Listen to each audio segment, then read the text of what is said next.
Mark. Good afternoon, Dwayne. How are you? Not too bad, sir. Ladies and gentlemen, Radio Cayman's Talk Today with Sterling Dwayne Ebanks. But I do have some questions. There are more questions than answers. Radio Cayman's Talk Today. If you're ready to talk, we're willing to listen. Well, I really enjoy this program today. Cayman Islands' foremost listeners participation program. May God bless every person.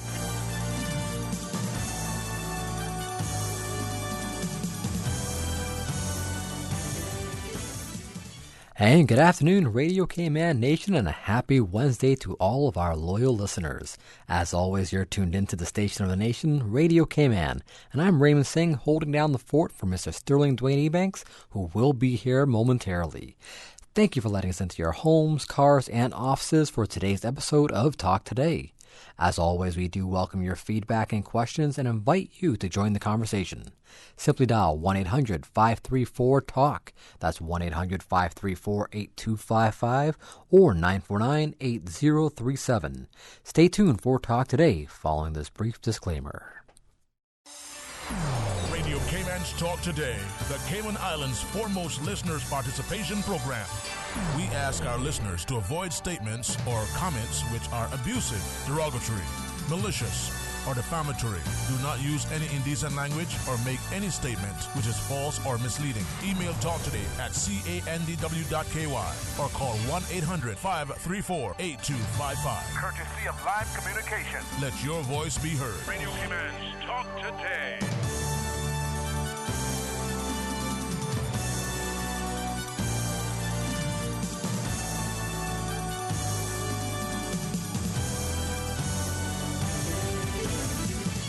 And welcome back to Talk Today. In case you're just tuning in for today's show, I'm Raymond Singh, holding down the fort, or was holding down the fort. We have managed to track down Sterling Dwayne Ebanks. He was found out in the streets, and one of our listeners brought him back into the station. So thank you to that.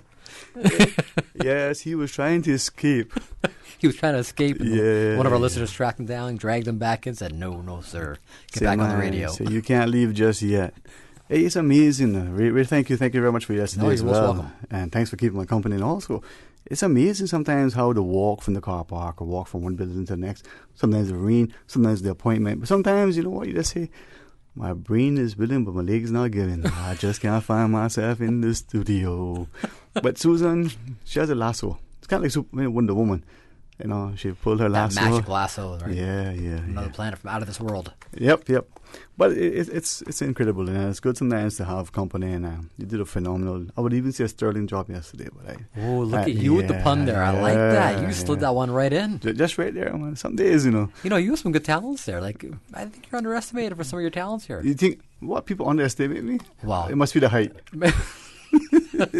I couldn't reach the stuff on the top shelf. That's what's not bartender. No, fair enough. Well, thank you for that. I appreciate it. Yesterday was actually a lot of fun. I think yesterday, great job yesterday, and between the Lions Club of Grand Cayman, and obviously they've put on a number of major events over the years. Yeah. They have, all honesty, when you look at the service clubs in the country and the amount of people, the amount of hours that they combine, the resources that they dedicate, not just the finances, but through fundraising or even sometimes private contributions. Absolutely. But when you recognize the input of a society working collectively together, sometimes through service clubs, you can see the impact. Maybe they'll go out in, like the Lions Club, with the pool in the early days. Maybe they build a home for someone or renovate, or they see a facility like the Lions Eye Clinic, for instance, that it gets things on board. I'll share with you if you like. And it's not political. It's almost as much as a point of we have appointments, right? So we go places, and let's say it's a physician, we wait. Not to say that just because you go to physicians that you sit there and you wait, but it's a good time to catch your breath, a good time to chat with the other patients who are waiting. And depending on the job, in my case, host a talk show, one or two people apparently listen. They recognize who you are. And so they ask, oh, you know what, here's a good topic. But yesterday and today, the conversation was, why is it that the country always seems to wait for government, whereas in the past, we did it collectively, whether through the service clubs. And they were referring to the discussion yesterday with the Lions Club. And one of the fellows, I know who he was. Well, is, I guess, who his family or his father was, and he was saying, they didn't wait for government. He, like many, have a particular sort of favorable spot for the Lions, all the Lions. Of course. And he said, they got together, they did things. Some, as his perspective, some would recognize that the Lions Club of that day were sort of the contractors, the tradesmen, business people too, but others who worked a lot with their hands, who had the engineering skills, whether it was from mechanical or civil, other skill sets, whether they were, electricians and plumbers, or whether they were carpenters. But they brought together a collective skill set. And he said oftentimes, maybe today, we forget that their wives, and in many cases, some of the women, their daughters, their mothers, brought added skill sets, administratively, organization as well, to bring to bear on a community's impact. Fast forward to today, well, why isn't government doing this? Well, because one, they don't know what to do. Two, they don't have the resources, the time, they don't have the priority. But why wait? Isn't the government us if it's a democracy? Are we asking them that this should be a priority? Are we asking them, how can we partner with you? Why are we waiting for government? And as you recall, obviously very, very attentively, the discussion yesterday, for a short while, it kind of made them think there's more that we can do and should do. So it's important. You've covered a breadth of topics there in that, that monologue. But you imagine? But you're absolutely right. I mean, because we tend to look at, whenever we talk about groups and what they do, we talk about private sector, talk about public sector. We rarely actually address the appropriate need for the service sector, and that's the service groups and the effort. Because it really is a three-prong approach, and each one has a very important role in how society functions. Government has its role as a public sector entity. The private sector and the businesses have their role in driving forward progress. But that service sector really is like that glue that kind of keeps a lot of it all together. Yeah. You have a school, for example, but that PTA has an important role, and that's your service sector from the school. That's the hands that come along, not paid, not employed, there for the best interests of the embodiment of that school, whatever it might serve. Are you shocked what I was going to share with you? Not to cut you, but the whole idea of the service sector. I look at education, right? And this was the one thing that we had just started the chat, but he got his call. I said, well, not to go to sea at National Book. This was only yesterday. and we started saying, education. Who started that? And it was so much part of what this fabric of society was then and should be now, but it's sorely lacking. Our churches are not unified, they're not united, they're not working in unison towards the greater good, whatever that thing is. Maybe it's offering up not just prayer for the nation, maybe it's offering up counsel to the elected leadership, but to leadership in general. Maybe members of the church who are business people, who are doctors, lawyers, who are teachers, who are all of these other things, collectively ensuring that what presumably was, hopefully still is, a Christian ethos in the Cayman Islands. Not that we're not hopefully respectful of other, of course, right? But you come in and you say, well, this is what you want. That should translate into a sense of ethics and integrity. And even though, as he was walking, he said a couple of words in one word in particular, I thought, And it was, if I repeated it, people would go, oh, you really hitting it today. But it's not because I'm going to be off. But he's so right. And just like what you say, we're not any longer respectful of what we as civil society can and should be doing, whether we organize through the PTA. Right. You're absolutely correct on that one. Yeah, and look at your willingness to jump from your desk. Okay, it may be 5 feet away, 50 seconds away, whatever it is. Put aside your things to come and say, okay, he's going to be here in a second, but let's get things going, because Susan can play film music, but nobody wants to hear that, right? I think everyone would have liked to hear Susan come in here. I think everyone, would prefer listeners would see how her head just kind of popped up like that, like a whack-a-mole. but doing your, because that's school topic. Because I'm very passionate about school, and likewise, I think a lot of us know that I have a vested interest in how our schools develop and what we offer our children as far as services. And I remember one of our former ministers using the term political football for the term of education. How was this kind of political football that gets kicked from one generation to the next, political generation to the next? And unfortunately, it's a scenario, it happens that way because we don't tend to see the hands on deck from so many parents. And a child's education is not the government's responsibility. They're a part of that responsibility. They have a finger in there to help. Yeah. But imagine if a school with 200 kids had 200 parents knocking on the principal's door to help out and volunteer and to help with programs. If you had 200 extra hands on deck, how many extra services could schools then offer? How many after-school clubs could you see taking place at the schools? Right. How much better would you see the extracurricular activities that go along with it? How much better would you see homework programs if 200 parents were stepping in to help the schools? But would you even need homework programs in that sense? Well, that's just it. Yeah. The more hands-on you have, right, what happens is you don't have the need for all these formalized services because it's all happening. And the thing is, right, but there's two other, in my view, because I say this, and if anybody ever accuses me of being a political statement, I just have to own it.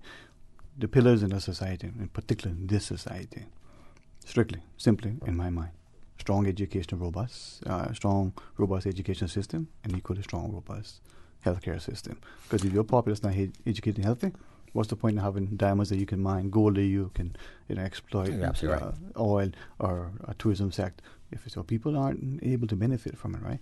But if you look at that idea of the 200 parents, as you mentioned, but the private sector, the employers, whether you're self-employed and you're the sole employee of your own company, whatever it is that you do, but you're a parent at the school, or you're one employee of 500 or 5,000, if the employer isn't able to say, okay, here's part of our sort of culture that you were able to get invested and involved in your school.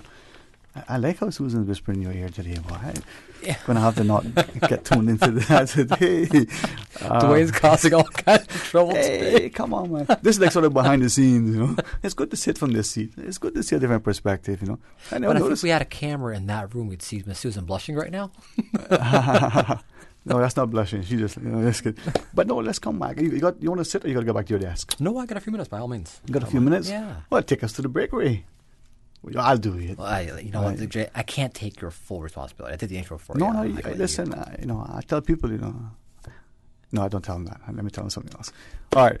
Ray Singh going to sit with me till as long as he's able to. Sure. And he did a great job yesterday. I'm very, very grateful. Simple as it may be, sometimes you just can't get away even if you have to.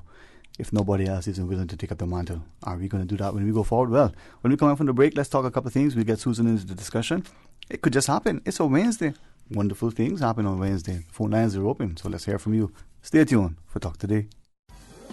I've got some beautiful clothes.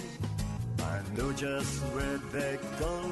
Pure and cleaner. Now reintroducing eco-friendly green Garmento fabric bags, which can be used as your clothes cover, traveling bag, etc. Also, get your fabric shirt boxes that can hold up to 10 folded shirts. And for those other shirts, put them on hangers with an eco-friendly poly cover. All bags are biodegradable. Puritan Cleaners. 3 convenient locations to serve you. Countryside, Savannah, 946-1884. Elgin Avenue, beside Off the Peg, 949-2452. 337 Eastern Avenue. Drive-through, rain or shine. 949-7104. Free pickup and delivery. Ask for ongoing discounts. Puritan Cleaners. You feel good when you look good. Wednesday, August 21 at 4 p.m. You are invited to the grand opening of the new Superior Auto Apprenticeship Center on Seymour Drive. New opportunity, new beginnings, new home for Caymanian youth seeking career training and certification in high-demand trades like automotive repairs, air conditioning, refrigeration, plumbing, electrical, metal fabrication, and more. Come witness, celebrate the cutting of the ribbon. At 4 p.m. Wednesday afternoon, August 21, another milestone. The Superior Auto Apprenticeship Center, a not-for-profit program successfully training and creating employment alignment since 2010. Purpose and fulfillment. At Seaboard Marine, customers often ask us questions about their shipments. I have various items coming from different suppliers that I need to ship to Cayman. Do you offer consolidation? Yes. Seaboard Marine offers consolidation for full and less than container loads. We can hold your packages at our Miami warehouse until everything arrives and ship it all in one go. And we have the best rates to Grand Cayman. Visit seaboardmarine.com for more information. Shipping shore to shore. Seaboard.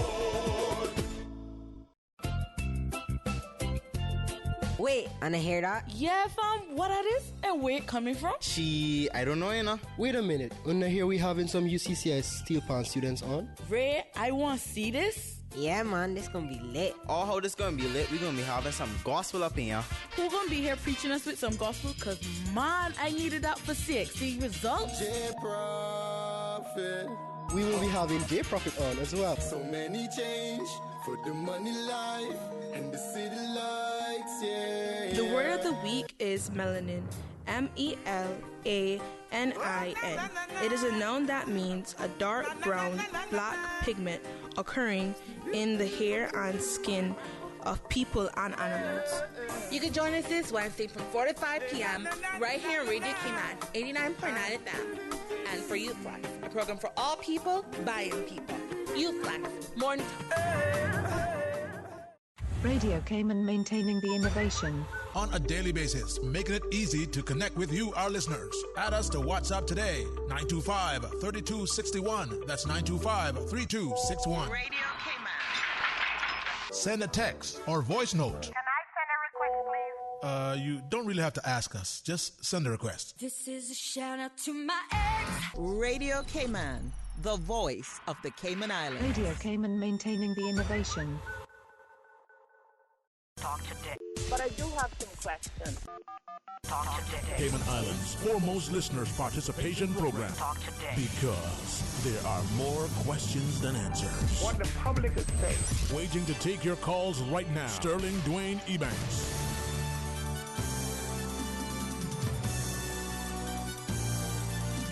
Hey, good afternoon. Welcome back to Talk Today. Thank you so much for joining us. You see how Susan can work on magic. You hear how that sounds now? Come on, Susan, try it again.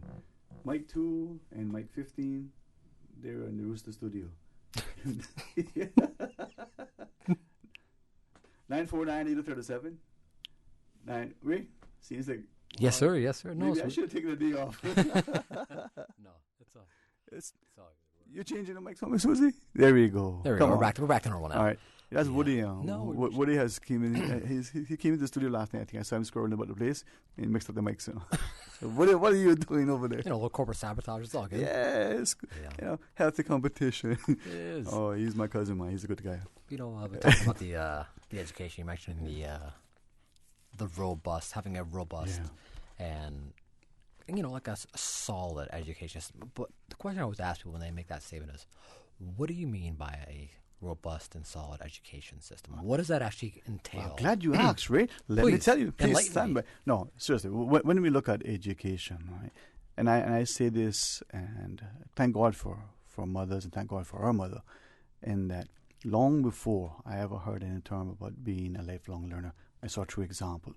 Long before I understood about multiple intelligences and, you know, sort of differentiated learning, I saw that in my mother. Now, she's not a trained educator by any means. If I had good recollection, maybe I paid attention, I probably noticed she might have meant a standard 6 or standard 3 or whatever it was back then, right? Because there were no, or let me rephrase that, there were limited educational opportunities. Now, she's almost 100 years old, probably been on the earth probably 1,000 more than that. The wisdom of Solomon is embodied in this woman. But she looks at, you know, the 50 children that she has. I know it's not that many, but almost as much. And saw immediately that this one is motivated this way, this one learns and will respond this way.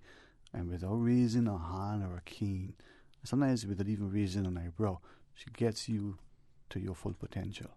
Right? I say I'm the worst one. And so look at, you know, how successful we are, not just in classroom and by examination, but by embodying a sense of what learning is. So if you put that into our class with the science that we have, the studies, the research, the enthusiasm, and we bring students in and we say, okay, we want you to learn certain things that we think are important, but we also want you to pass exams because we want to be able to assess you. Well, that is maybe a bit archaic, but where is it now when we talk about critical thinkers and learners? Where we've been able to demonstrate that in our classrooms. One hand, well, let the child run about the classroom unsupervised and unattended and just, you know, bunks around. That may work, I don't know. But where is the structure? Where is the nurturing and encouragement for the teacher and the assistant and the support resources to ensure that there's proper classroom management and sufficient learning opportunities and outcomes within the class. But when we move beyond that, and the child moves, not because the child has attained a certain age, but because the child has attained a certain proficiency, and we build on that. We will move the child forward because the child is now, 18 years old, and the rest of the children are, 10, so therefore let's not keep them back anymore. But what if the child is 8, and the other ones are 18, but the child is much more advanced academically? Are we responding to that child's abilities and that child's needs? I would probably say no, not to the extent that we should. All right. So beyond the 3 R's, are we also including respect for self and for others? Are we looking at subjects like economics, for instance? And I use that all the time because economics is, in my view, one of those things that can teach you so much, not just the quantitative, but the qualitative, not just analysis of businesses, but of society. It teaches you about everything that you do every day. Choices, right? We give it teaches you the value of those choices, correct? Yeah. Right, correct. Right. Double opportunity cost, but do we think of it in that concept? Maybe not, but if we get to see it in a structured approach, it would get there. But what with languages? Okay, some schools may have French or Spanish, or increasingly in Cayman we have ESL, right? Because of those who come here whose English isn't. But just languages, teaching children. Absolutely. But again, we teach them again to pass an exam.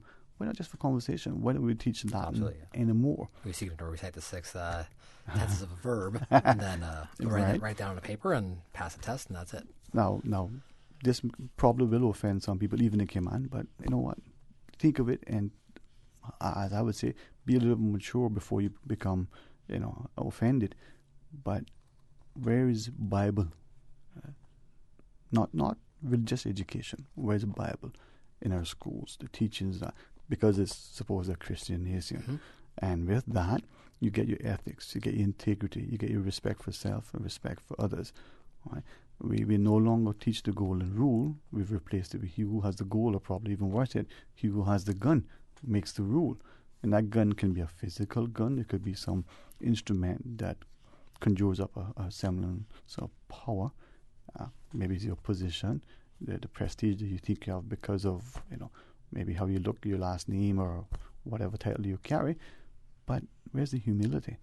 So if you have that Christian ethos, you have the integrity, you have the ethics, as people move about the classroom community, the school community, the wider community, the business community, you see a greater sense of accomplishment, because then they walk. I have a friend. I will be careful not to mention it because I don't want anybody to look at him differently.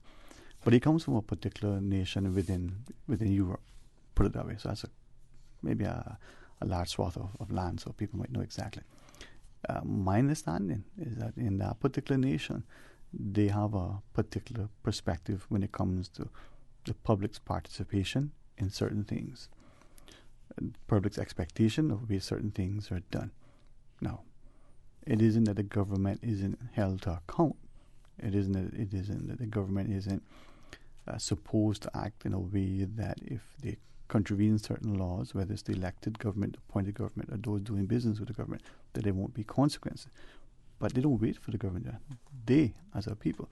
So maybe it's litter in the streets. Not only are there significant fines and that they're enforced if they're offended, but as a people, the ethos is you don't throw your cigarette butt or your tab from your drink can or your straw or whatever it is on the street. And when you do, you don't need to worry about what sort of chastising you get from the authorities. Just the look of people around you, that is enough to make you realize, well, this is not what we do. No, you grew up in that environment, so therefore you wouldn't think of it. Those who come from other places, friends and family here who traveled there and visited, they say you can't believe it. Yes, there's some smog because it's a fairly developed nation, but the streets are clean. People are cleaning the streets very early in the day, and that's just it is. Remember downtown not long ago where we used the same sort of approach, and when we would come in early in the morning to work, or we were passing through to get to another point, our streets were clean, and they were clean throughout the day. Okay, many people come in, leaves blowing with the wind, perhaps a lot of people, and one or two little pieces get dropped, but they were cleaned again. Now, it cost the country somewhat. Somebody paid for it. The water was used to power wash or wash it down. But there was a respect. Why is that no longer? So that's the Bible element of the robust school system you're referencing, or is that was there anything else on the school end? Well, from the school perspective, right, if you develop, we know. You hear I'm always talking about it. But you want to get change your behavior, start really young. So if it's environmental consciousness, if recycling, for instance, or paying attention to how you treat animals, and, you talk to the children. The children go home and influence. Right? You can establish habits very young. Right. So not only establishing good habits, unfortunately sometimes it's indoctrination, but before we get to that, well, that's an interesting choice of words there. Deliberate. But beyond that, if we get back into the way we instruct our students in schools, and Miss Susan says no, he's forgetting that he's we're deep in conversation. We're forgetting that we have commercials that I got to play during the show at some point. I'm just pretending that I'm the guest in them.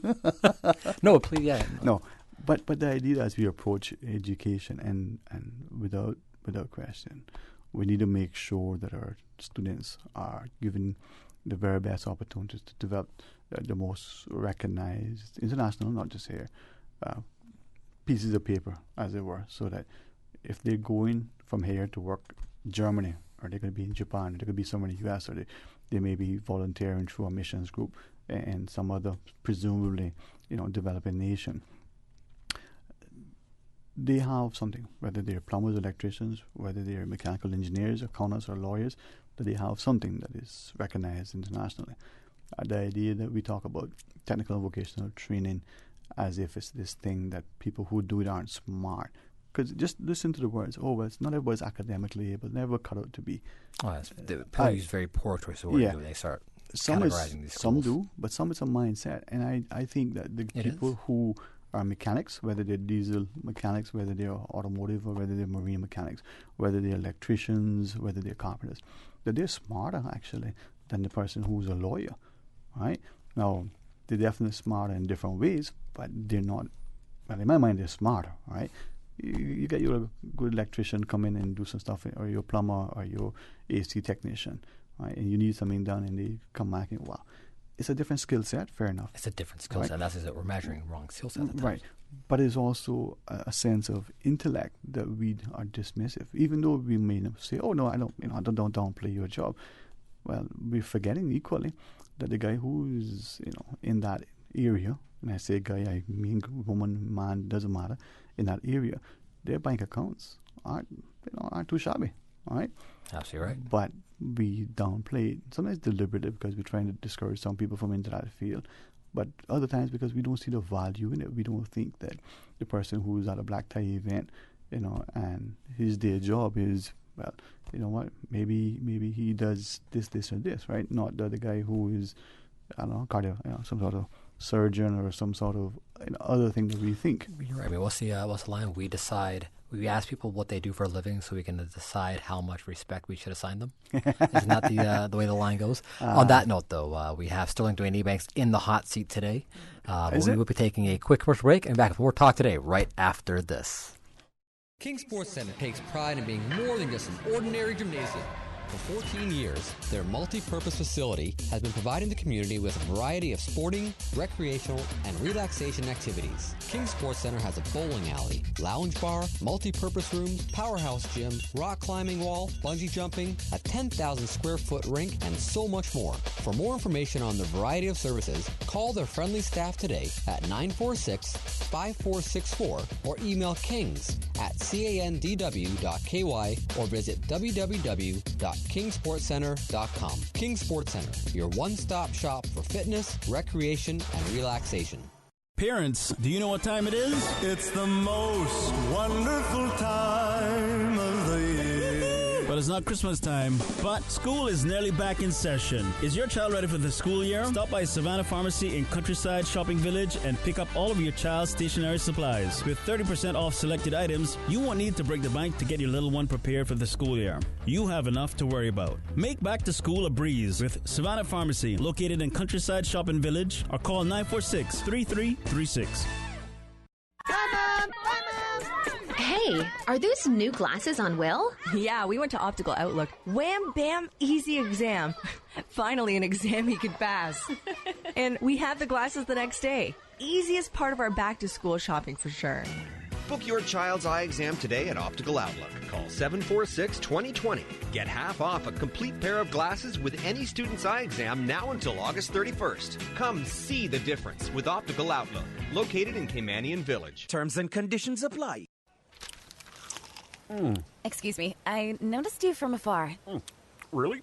Me? Well, not you. The KFC sandwich you're eating. Oh, Zinger. Sorry, I'm not trying to be funny. No, it's called the Zinger Sandwich. Crunchy, juicy, 100% chicken breast, crisp lettuce, sweet mayo on a seeded bun with a little zing. KFC's chicken is not factory breaded, frozen and refried like the Burger Boys. Customize your KFC Zinger and dip it in barbecue sauce. Wow, now I'm starting to notice you too. KFC, it's finger-licking good.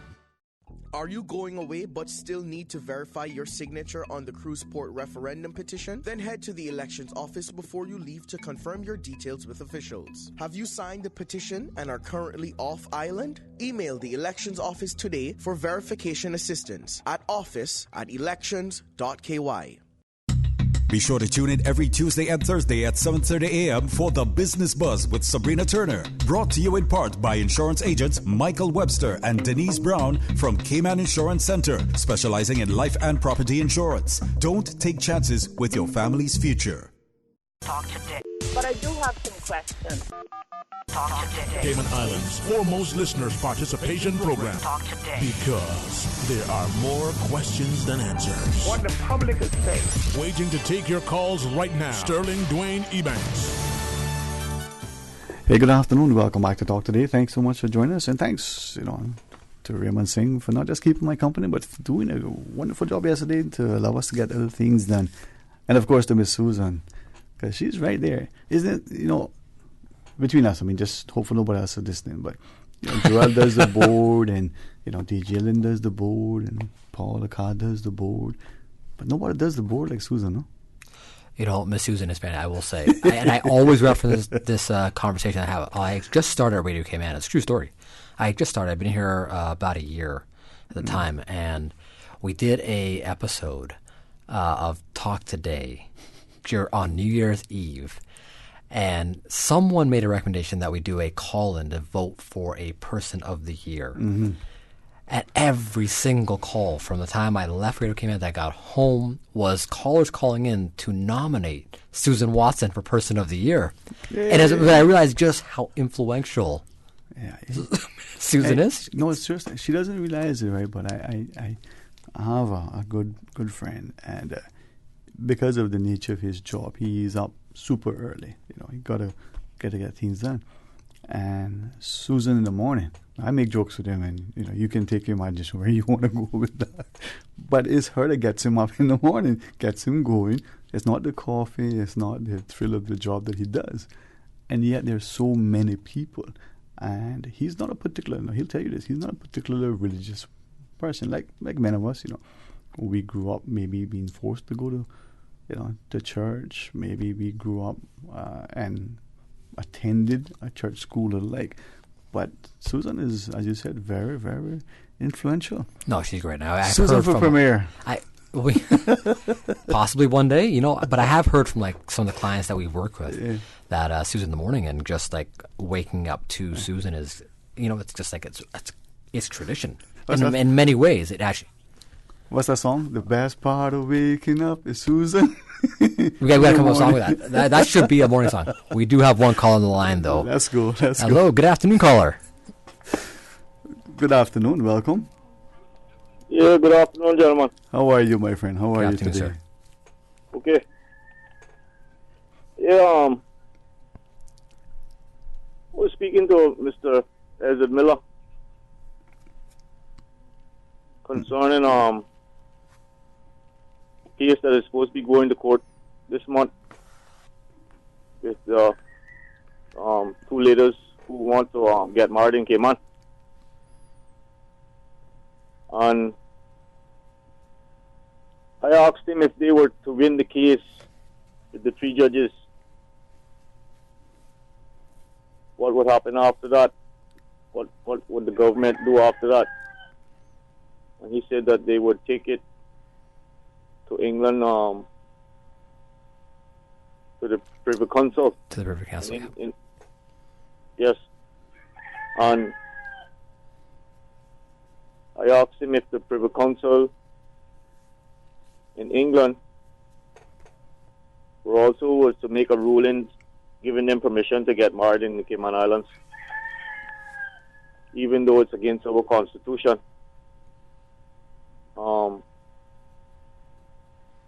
There would be nothing we can do about it. And I then said to Mr. Miller that as a citizen of this country, I would rather go independent than to know that England is able to tell us what to do in our country, even if it's against our constitution. And Mr. Miller said, even if we were to go independent, whatever ruling the Privy Council made would still stand, even if we were an independent country. So my question is, who exactly is the Privy Council that they're able to do these things? And when you asked him, did you ask him that question as well? No, I wasn't able to ask him that, but exactly who are these people that they can tell us what to do, even if we're independent, or even if we're overseas territory, but it's against our constitution? Because I mean, it's to me, the constitution says so much about us as a people. Right. But I think too, as I listen to you, and this is just, you know what, I pretend for 30 seconds that maybe I was just visiting the country and not a civil servant and just a regular guy. Our constitution isn't that. It's just an administrative document. Two, looking at where we are and what we thought was this incredible document, now we recognize that it's really not what the paper were printed on.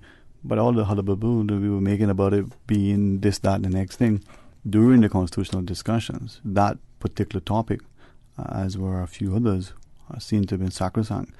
You have to wonder, was that just games, or are we unwilling to stand by it?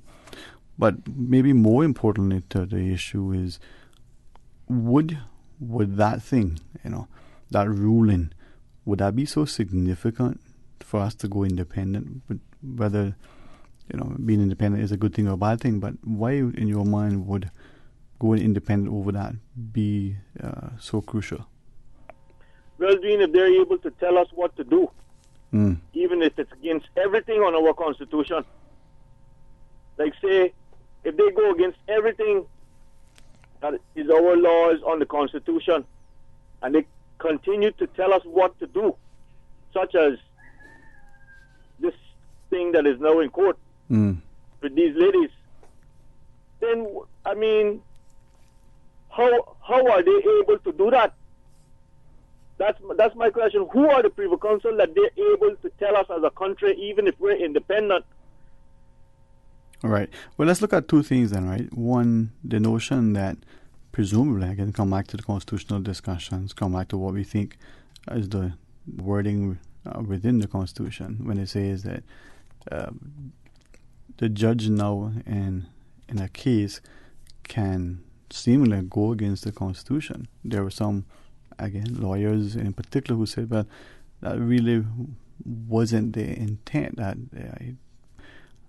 how they wouldn't put it, I don't want to use the phrase, overstep his boundaries, but then there are those, again, like economists, lawyers can have multiple opinions, who say, well, the judge is advancing something, and that's just the way it is.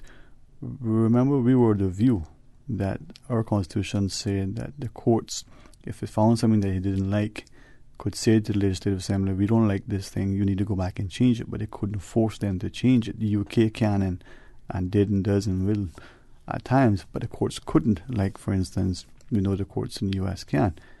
Similarly, this is one of those instances where all of a sudden it seems to be different.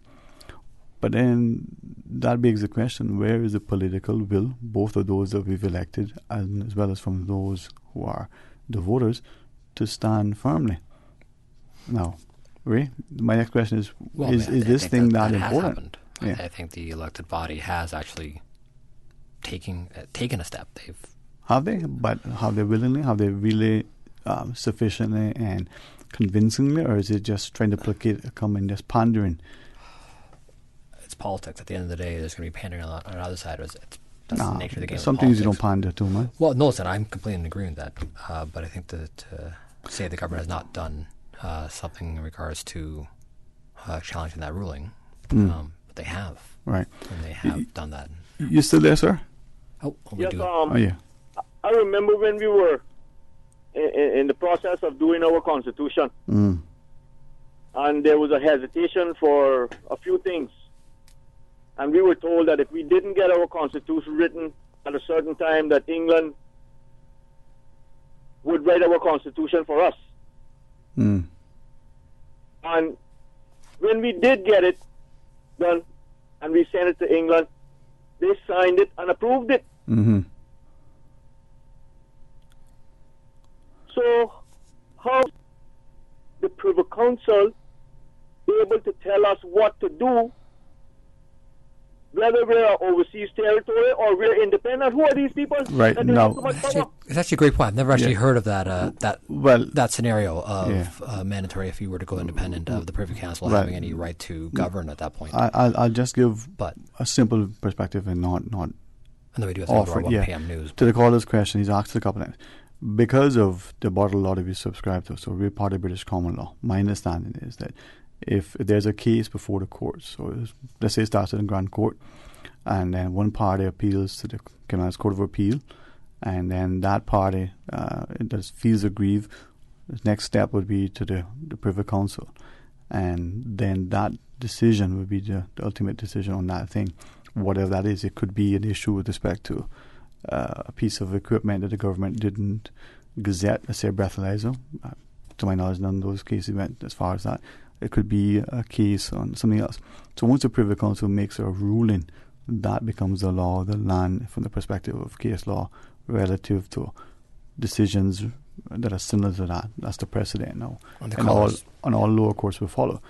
With respect to our Constitution and this particular ruling, the initial thought was that we were very specific that the courts could make any rulings of that nature that would change the law as it was in the Constitution. But again, we do have to go to our 1 p.m. break. But caller, thank you so much for the question and points. And to reiterate, some of the concerns he had his concern was whether if we went independent, would any ruling by the Privy Council still stand at that point? And that's a question that those higher up that could have to answer. On that note, let's take a quick commercial break and go to our 1 p.m. news headlines. Back with more Talk Today right after this. Radio Cayman. Radio Cayman's newsroom. These are the biggest stories right now. Culture Minister the Honourable Dwayne Seymour says it is important for Cayman to share its cultural heritage with the world. He says participating in events like Cara Festa can have a positive economic effect for the islands, as our performing arts can inspire potential tourists to head to our shores for a holiday. Mr. Seymour has been attending Cara Festa, where a group of 50-plus has been performing at the regional event. In international headlines, U.S. stocks marched broadly higher in afternoon trading today as investors welcomed a batch of strong earnings reports from several big retailers. Target and Lowe's surged, leading a rally in retail stocks as the market bounced back from its first loss in 4 days. Tech companies accounted for a big share of the market's gains, with Microsoft gaining 1.1% and Apple rising 1.3%. Financial stocks rose as bond prices fell, pushing yields higher. Bank of America picked up 1.2%. Real estate and utilities lagged the rest of the market. Lawmakers in Italy's largest opposition party, the center-left Democrats, huddled today to see if they could gather enough support in Parliament for a durable government and avoid an early election that could bring Matteo Salvini's Eurosceptic Nationalist League party to power. Their maneuvering comes a day after Giuseppe Conte resigned as premier, blaming Salvini's break with his 14-month-old populist coalition as a calculated bid to trigger a national vote some 3.5 years early and become premier himself. Italian President Sergio Mattarella will ultimately determine if a solid majority with staying power exists in Parliament for a new government that could win the required confidence vote. Those are your headlines. From Radio Cayman's newsroom, I'm April Cummings. Radio Cayman, the voice of the Cayman Islands. What's happening in your community? News and information, music and more. You can find us. www.radiocayman.gov.ky. Like us on Facebook and follow us on Twitter. Radio Cayman is your choice, your voice for today's biggest news. Radio Cayman.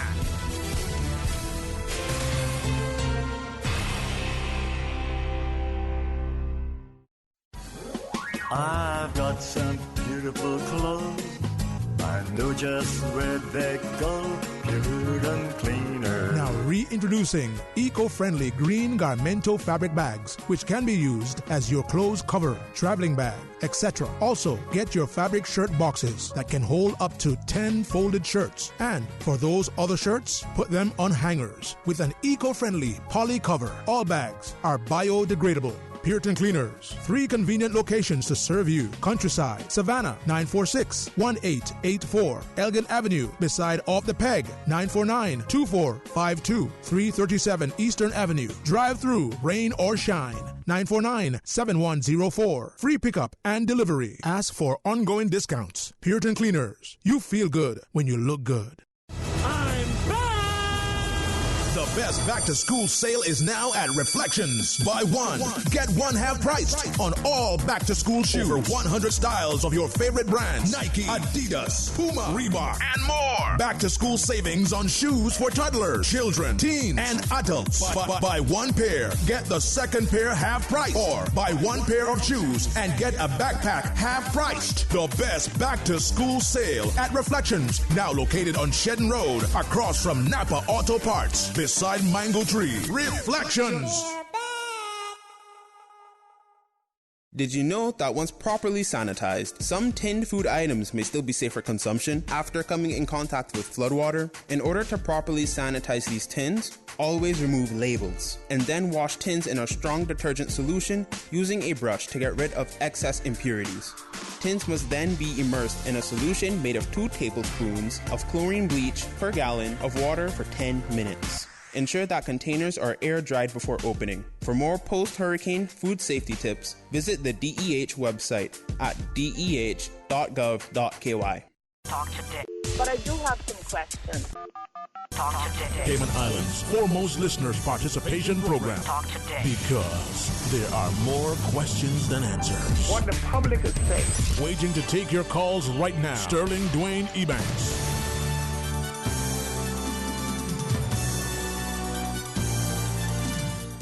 Hey, good afternoon and welcome back. Thanks so much for joining us. And hey, the discussion that Ray and I had earlier sort of fits in well with what we continue to now as planned. Give you a little update about the hospital to school. And you're sitting in the studio and you got the good company of Wayne Jackson. You think, oh, hey, he's not sailing like his son, but boy, he's sailing into the sunset nonetheless. Wayne, good to see you again, man. It's so good to be here again. Real pleasure to be here. Well, thank you, man. Likewise, pray you and the family are all well. And sometimes, I get very passionate with a question when it comes to education. In any form, an opportunity for people to get an opportunity to not just be introduced to other areas, get experience, and to develop not only the paychecks that we'll take home, but the experiences we gain, the contributions we'll be able to make, but equally to be able to say, hey, I can use this particular training and be in this area. You think just because you're an accountant, maybe you have to work for an accounting firm. Not necessarily. Correct. Right? Or if you're not working for an accounting firm with an accounting qualification, that you're not going to make money. Not necessarily. Absolutely. You may not be making as much, but are you as happy or happier? Now, as we get a chance, I was going to ask you if you would, because you were just telling me about Mr. Borden here, and I'm thinking, wow, man, you're singing his praises. You're almost like his agent, huh? Only you could do it well. So we're going to pretend like introduce him to the studio. I'm going to bringing Mr. Borden into the conversation and Yes. formal introduction. We're so lucky to have him here with us today. With us, we have Mr. Lawrence Borden. He's actually he's been through all our programs at UCCI, and he's been a graduate of the first offering the certificate program, top student there, and he also is one of the first group of graduate in our new associate degree program as well. And he's also one of our first students who's moving on to Johnson Wales University to pursue his bachelor's degree starting this fall. And one of the cool thing about Laurent, he has checked the box in every level, in every aspect, and in a program that is driven mainly by every year, roughly about 80% of the students who are in the program are females. We struggle to attract boys to the program. It's really good to have one male student who really consistently keep knocking the ball at the park. Yeah, and this year, his last achievement was that he was voted by the CETA Stingray Award ceremony to be the top restaurant employee of the year. Yeah. So he's really been nailing it at every level and every aspect. And today he's going to share with you some of the things that he wants to do and plan to do and how this program has helped him to move forward. And I've seen him grow from strength to strength. Real superstar.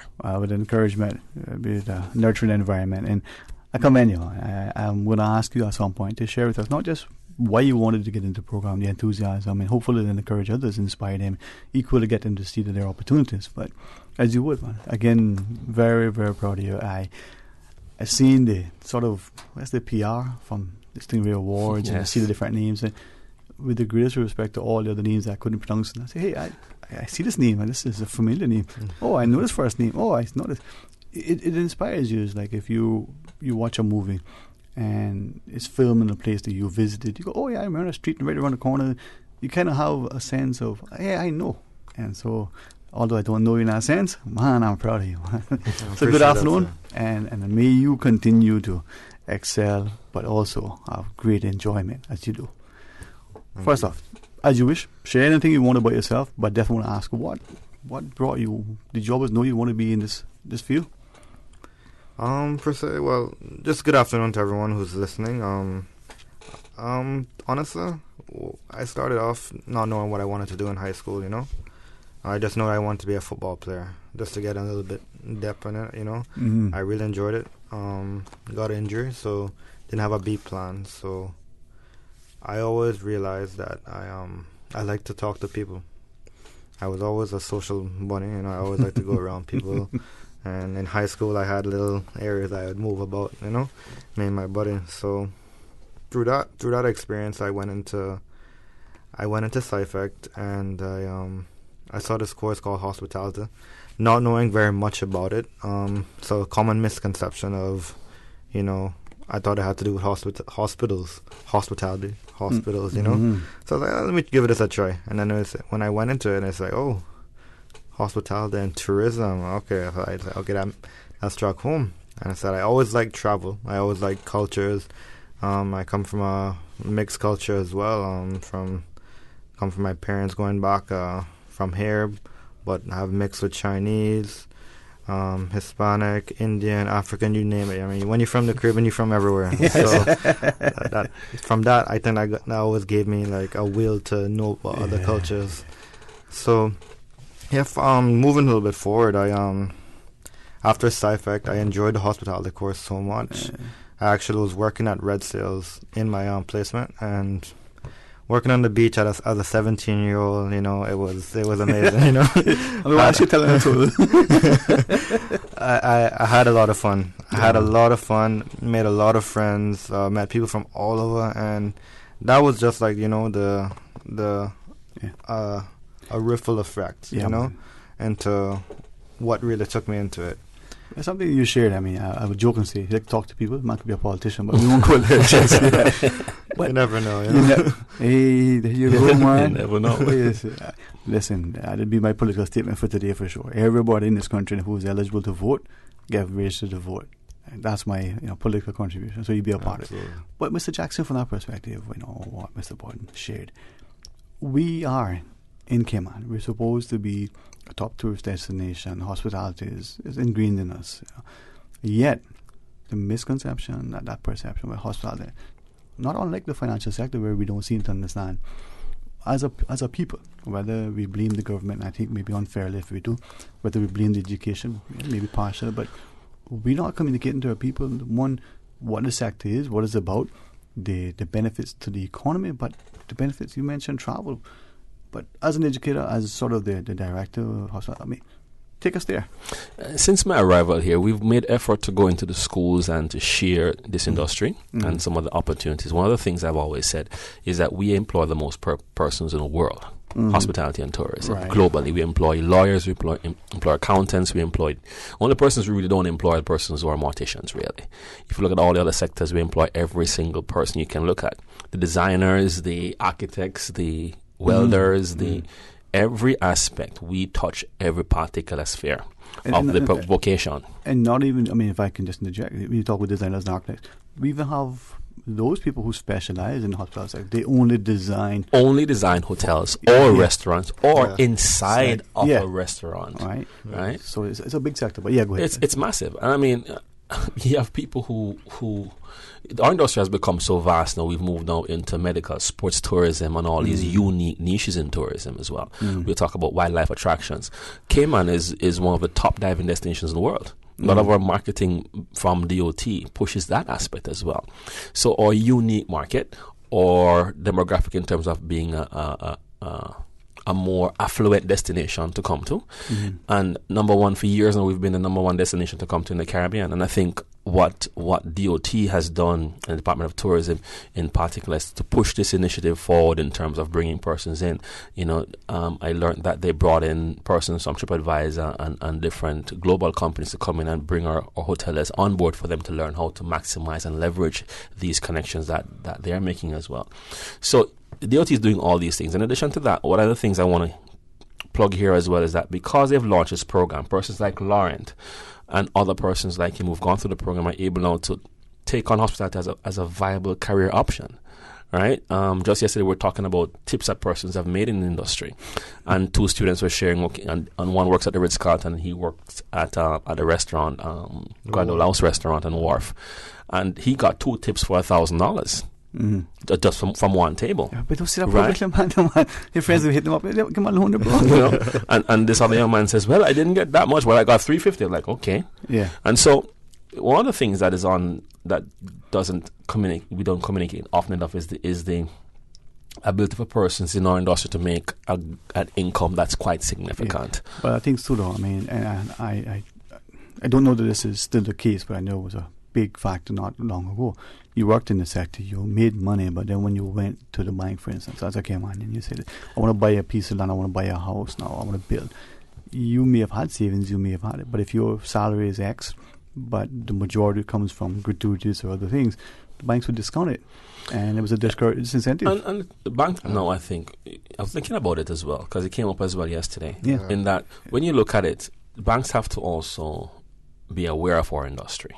They'll be foolhardy not to. And I was thinking about it and said, look, if I can produce some evidence to say that over the last, our industry has what's called peak and valleys. Yeah. Okay? It's everything. So we can average out my peak earning for my gratuity and the valley earning for my gratuity. And the banks really have tools which they can look at that. And I think if we agitate this topic a lot more and approach the banks with this issue, I'm sure they should be able to look at it more qualitatively and advise to say, okay, to make us consider you then for a loan, these are some of the things that we suggest that you do. And even the employers or the HR department can actually help with this regard as well, to give a statement to say, look, we have paid X, this amount over a particular period of time. And I think I begin to start a discussion as well to make sure that we get that moving forward, because that's a disadvantage. And so disincentive, without question. Yeah, we want to change that. From your perspective, though, how has that affected you, if at all? You're still young. If you're looking and you're talking to the banks and you're looking at, boy,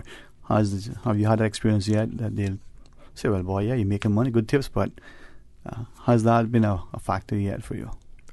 Well, I haven't really had any experience in that regard. The closest thing to it is putting in money that you make from tips into there, and they questioning you where you get it from.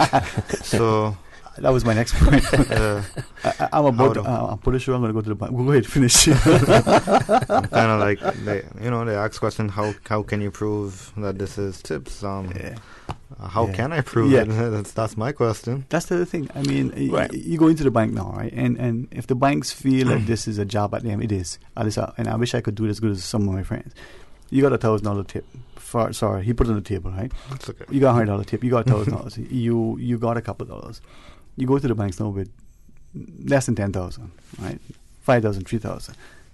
They look at you like. Yeah, the regulations have gotten very strict, and I think even I sold a car. Yeah. 3 months ago. And I brought the money to the bank. The guy paid me cash. That was okay. Yeah. Brought it to the bank. The lady says, no, you can't deposit the money. Yeah. And I think the regulations, and this is where we have to bring the bank into these organizations and say, look, and I think that's one of the things I need to do as well, to bring them into the students as well and say, look, these are some of the things that you can plan for. So when you begin to make that money, this is how, and it's something we don't teach in schools adequately. We cover it a little bit in our hospitality program, but we don't teach kids how to manage money, how to invest money, how to really begin to plot and to get things in place if you want to even become an entrepreneur. But and I think these steps, these questions now have got my mind tinkering, because if we're educating you to succeed in this industry as well, we also need to educate you well about your money, right, and how you manage that aspect as well. And it's across the board, because I'm very grateful to one particular bank employee. And I say this seriously, we don't realize how important the frontline staff is. Whether you're the teller at the bank, whether you're the person in the hotel that the person sees all the time, whatever teller that is. Yes. Right? We don't see the value in those people as we being senior management, the owners, the board of directors, the whatever, who are making the decisions, management, for one of a collective word, right? Because if you don't treat me well, I'm not going to come back in there if you were serving me the food or you were giving me my cash after I cashed my check. One particular bank employee, I was cashing a check. Thankfully, it wasn't an issue about cashing the check. It was a few dollars, but it wasn't that much. She said, here, let me make a copy of the check, just in case you decide that, you need to, you could take it to another bank to deposit it, you're going to whatever, here's the check. Now, the check was, from a reputable source. It was okay. It wasn't a lot. I didn't think of well, maybe I should keep that check. I wanted my money. I went and I cashed it, and I thankfully was able to cash it, produce whatever they needed, right? But if she hadn't had 1 second, say, let me copy this for you, stamped it, give it to me. No, I didn't need it, but I didn't think of that. So we was making things increasingly difficult. You come into the bank and you want to save your money because you're going to the college. Maybe your upbringing is, hey, don't spend all your money, save a couple of dollars, and you're going to run to the bank and deposit it. And then they're going to harass you about where you get this money from. You're like, I just kind of frustrating, huh? Yeah, I should be. I think it's a good discussion to start, and I think we will find a solution for that. Everything that I look at is very optimistic anyway. But I think I don't think it's that difficult. I think we just have to make sure that, okay, what would the bank need to satisfy their requirements? And then go to the employer and say, look, the bank would say, saying that this is what they would need. But it's also, too, I think, coming back to what you shared, the notion that as a society, we don't understand society's values. It's what do we need? You have a child. Child wants to get into a particular sector. You tell the child, because you're in that sector, your uncle or what have you, you can show. But even as a sort of globally speaking, within the community, the macro level, if you're making it difficult for your people, so you can't open a banking relationship at age 5. My father opened up a bank account for me when I was a year old. And when I got old enough and started to want to do it, you hadn't put money into the account for a long time. Because I was in school. It's now dormant. Really? But every so often you sent me a statement with interest that you posted to it. And it's dormant. Yeah, but to get your money back now, we can have taken it all out of the account. No, you're stealing my money. There was no recourse. I'd never bank with that bank ever again, right? But that one account that my father opened for me when I was a year old for my birthday, and now that I'm whatever age now, I won't activate that because I'm working. You're going to tell me that? Yeah.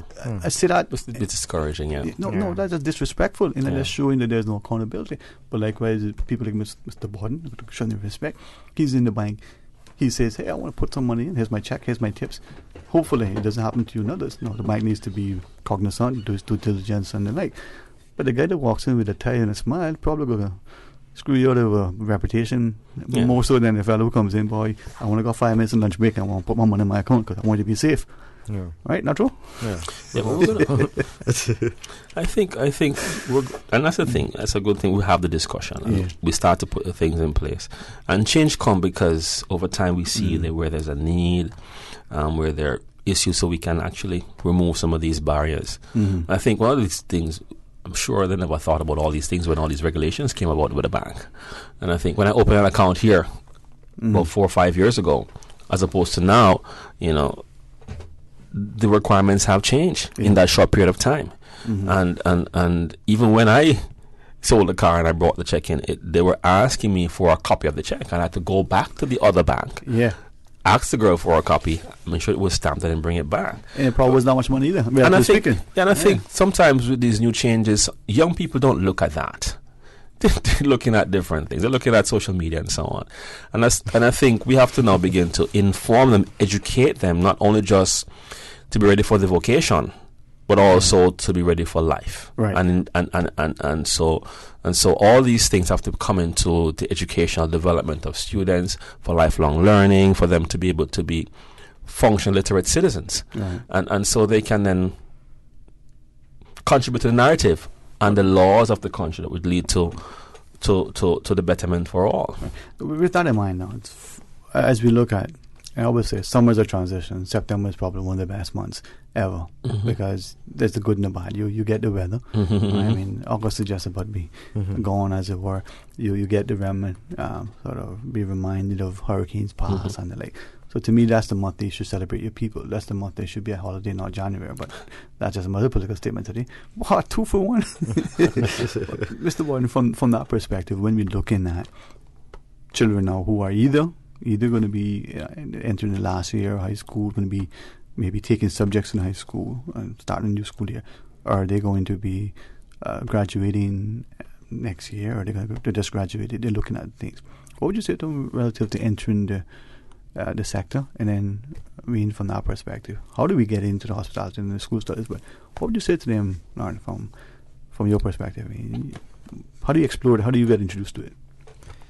Well, honestly, the real benefit of hospitality is you can either use it for a stepping stone industry to move into something else, or you can just go into it and go into it wholeheartedly. So, to those students coming out, I mean, it's a great opportunity to learn people skills. It's something you're going to need for the rest of your life. It just makes life easier for you when you know how to speak to people, when you know how to react to certain things. So, in that perspective, you just gotta give it a shot. Restaurants are a good way to start. It's a very entry-level job to start off. It shows you the pace of the industry. It shows you how it has finesse and how it needs to be executed. So you learn a lot about life in general in a restaurant because you see all aspects of the economy and the industry within it. Yeah, man, you gotta learn a lot. I'll be honest with you, it's amazing. But then, from that perspective, some of us don't know how to access. Even a student who is in school and being guided towards a career in the financial sector, sometimes don't even know how to break into the sector, the subjects to take, which schools to look at, and like. It's just that we haven't been sufficiently informing our children. And that's true. Yesterday we were talking to someone. The person said their grandparent was a significant player in hospitality in Cayman. And she said she worked at that business every summer, and in that business they never told her to go and study hospitality. Yeah. So one of the things that happen in our program is that when we promote the program, one of the things that it's a full scholarship.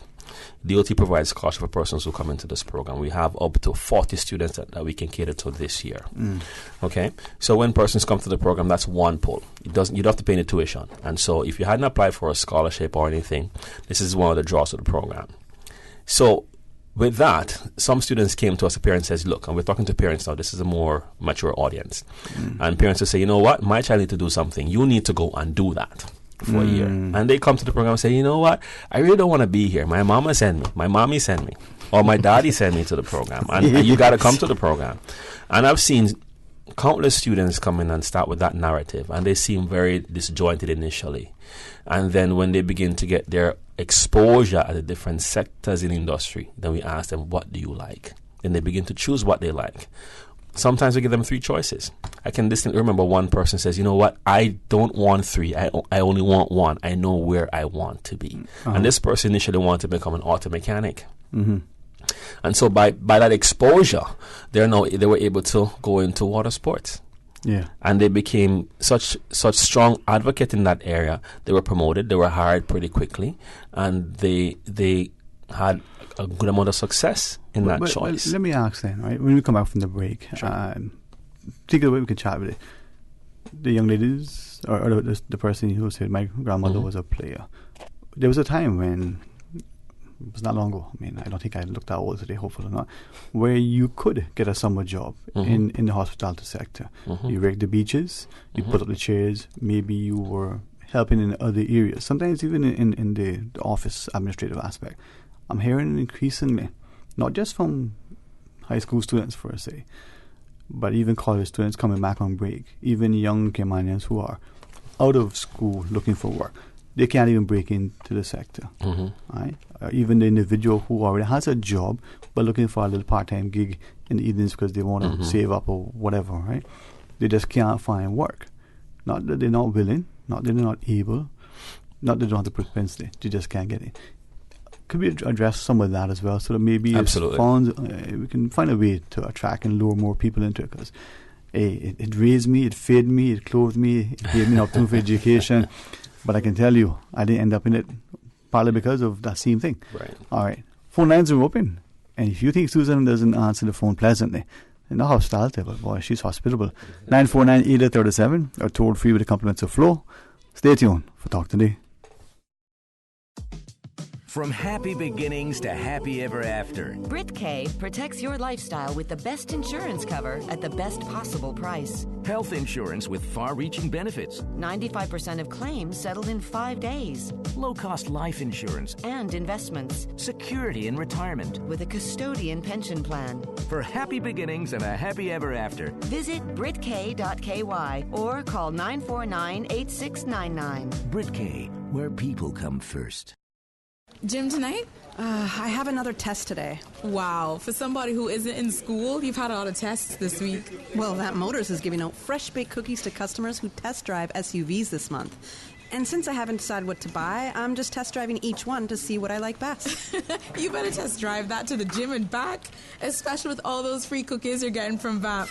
Take a test drive for a sweet surprise this August at Vamp Motors. Test drive any SUV and receive a freshly baked cookie. It's our way of saying thanks for dropping by to check out our huge sale on every SUV in stock. Save up to $4,400 during Vamp's summer SUV sale. Now through the end of August. That's every SUV in stock on sale. Save up to $4,400 or put the savings towards upgrading your vehicle. Sweeten the deal with Vamp Motors, Walkers Road.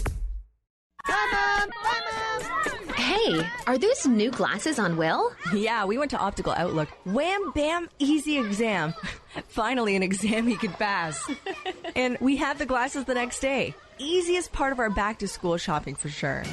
Book your child's eye exam today at Optical Outlook. Call 746-2020. Get half off a complete pair of glasses with any student's eye exam now until August 31st. Come see the difference with Optical Outlook, located in Caymanian Village. Terms and conditions apply. Wednesday, August 21 at 4 p.m. You are invited to the grand opening of the new Superior Auto Apprenticeship Center on Seymour Drive. New opportunity, new beginnings, new home for Caymanian youth seeking career training and certification in high-demand trades like automotive repairs, air conditioning, refrigeration, plumbing, electrical, metal fabrication, and more. Come witness, celebrate the cutting of the ribbon. At 4 p.m. Wednesday afternoon, August 21, another milestone. The Superior Auto Apprenticeship Center, a not-for-profit program successfully training and creating employment alignment since 2010. Purpose and fulfillment. Support our port, support our tourism. Okay, where Ezekiel is? I can't tell the last time I seen him. Yeah, I was just going to ask you where old Heart is, because I didn't see her in a long time. It's okay. She pack up her bags and she gone England, my dear. Claim she gone look and work an opportunity. Brown Ezekiel gone to England to do the same thing, look and work. Some Caymanians claiming they can't find work here at home, so they packing up and running to cool Britannia. Well, that is why we need that new cruise berthing facility. It's going to bring a whole lot of jobs when they're building it and when they're running it day by day by day. Oh, really? Yeah. First, they're going to have all kind of construction jobs, and then they're going to need more taxis, more tour guides, more craft vendors, more people working in the shops, more of all kind of jobs, look here, the thing gonna be a major source of employment for Caymanians. I am sure then both Ezekiel and Old Heart can land a good job doing good work because of this new cruise berthing facility. Brownie, get on the telephone, call Ezekiel and Old Heart, tell them plenty of work is going to be available in Cayman. Now is our time to shine and truly be Caymankind. Support our port, support our tourism. Looking forward, looking bright. Support our port, support our tourism. Hi Cayman, I am Sheree Parchment, contestant number 5, representing the beautiful district of West Bay.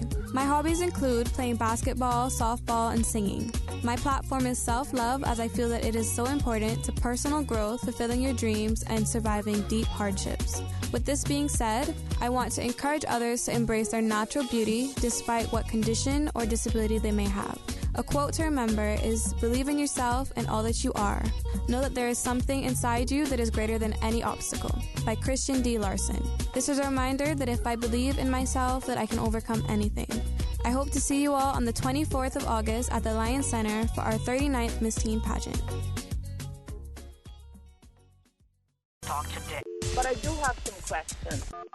Talk today. Cayman Islands' foremost listeners participation program. Talk today. Because there are more questions than answers. What the public is saying. Waiting to take your calls right now. Sterling Dwayne Ebanks.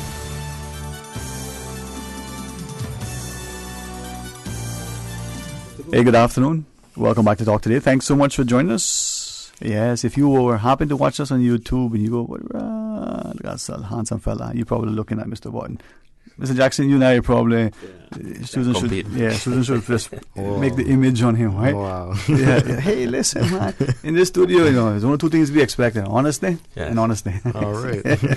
But I commend you for your interest in hospitality. I honestly pray to God that you have not just great success, but you enjoy, and it's a rewarding work. I've got many friends and family who are in it in different aspects, and it's hard work at times, but it's rewarding. And it doesn't matter what is it you're doing, man. If you're making others, sort of better off, it's a good job. Not true? Definitely. All right. Wayne Jackson, as Director of Hospitality Studies at our School of Hospitality.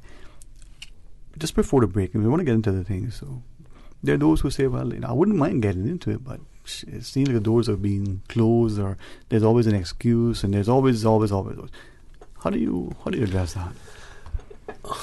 Historical, our industry is one where, if you look at it in the global marketplace, it's an industry that attracts persons who are retiring, attract persons who are between jobs, attract persons who are going to college as well.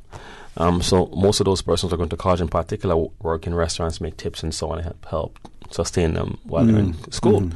And then there is a side that employs a person on a full-time basis. Right. So our sector is quite unique in that it covers a vast majority of persons in most markets.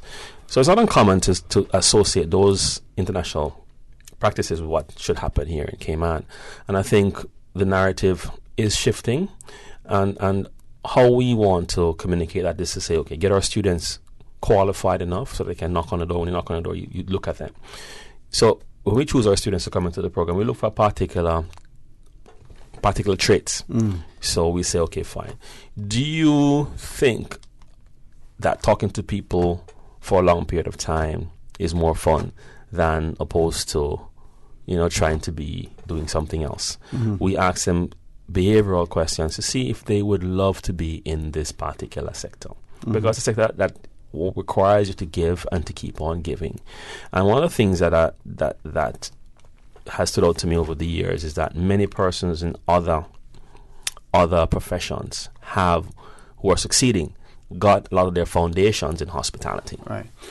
Because of that customer service skill, being able to read persons, being able to answer questions, to not only sound like you're committed and you're empathetic, but to also be true in that regard as well. Now, as I listen to you, you're sharing about sort of the global connotation of being within the sector.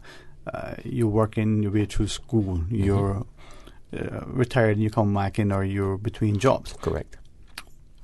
But in the Cayman context, we always initially used to hear there were two industries, hotel or hospitality or tourism, whatever we call it, in finance. Now we're starting to use different words and make it be a bit more inclusive. I think that in the Cayman thing, we have again missed the boat in terms of bringing too much of the international sort of flavor as opposed to recognizing the local nuance, in that there are many of us who grew up wanting to work in hospitality. We know that we wanted to get a boat and take people out. We know that we wanted to work in a hotel doing something, but the door was slammed. We wanted that to be a career because our grandmothers did it, because our uncles did it, our father, what have you, right? So how do we get then the people who are employed, understanding that the guy who's in school right now is a summer job, who's interested in raking the beach because or being the bellhop or what have you, maybe a couple of nights a week, maybe on Saturdays and weekends and what have you, that is parlayed into a profession, into a career, into 40 years of consistent service. And I think that coupled with the banks. Now, Mr. Borden, from that perspective, you're going to go off to Johnson & Wales. I think it's a great school. Many of us have sort of supported it in many respects. Why there, one, and tell us more about what you're going to study. Johnson & Wales, specifically because it's a well-known school for what I want to study. Yeah. Culinary, hospitality in general, that's what they're known for. Yeah.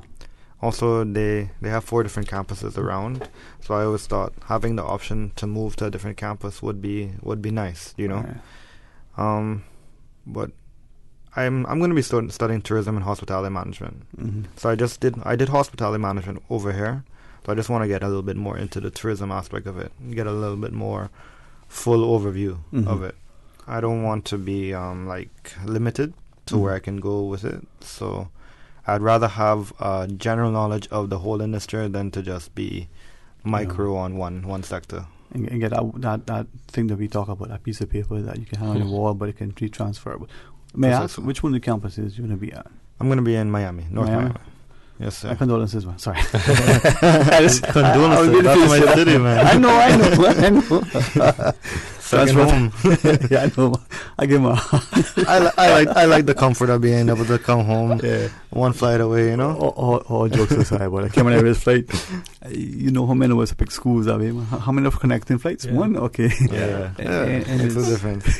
Parents still need to be alleviated that if they need to get there, they can get there quickly. Yeah, man.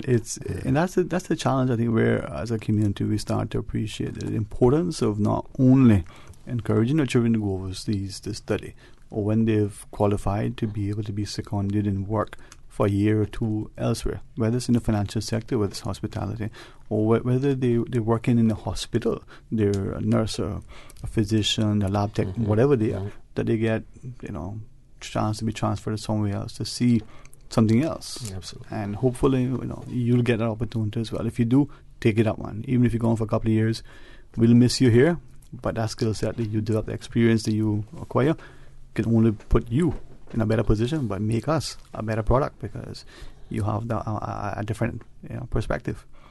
Got to support him, right, Mr. Jack? Of course. I want to go back to another thing that you stated a while ago, that how we help students to get across that divide. One of the things that I was designing into our program at UCCI was having a placement officer. So what we've done is create, and this really helped. He's nodding away because he's in agreement. We first create those employable skills that students need to have, that good work ethic. And then once we find that build work ethic, we also line up with what their interest. So when you have good work ethic and your interest in a particular area, when we place them in an organization. And what we find with that model is that they get in the door and they fall in love with what they're doing. Employees also like what they're doing as well.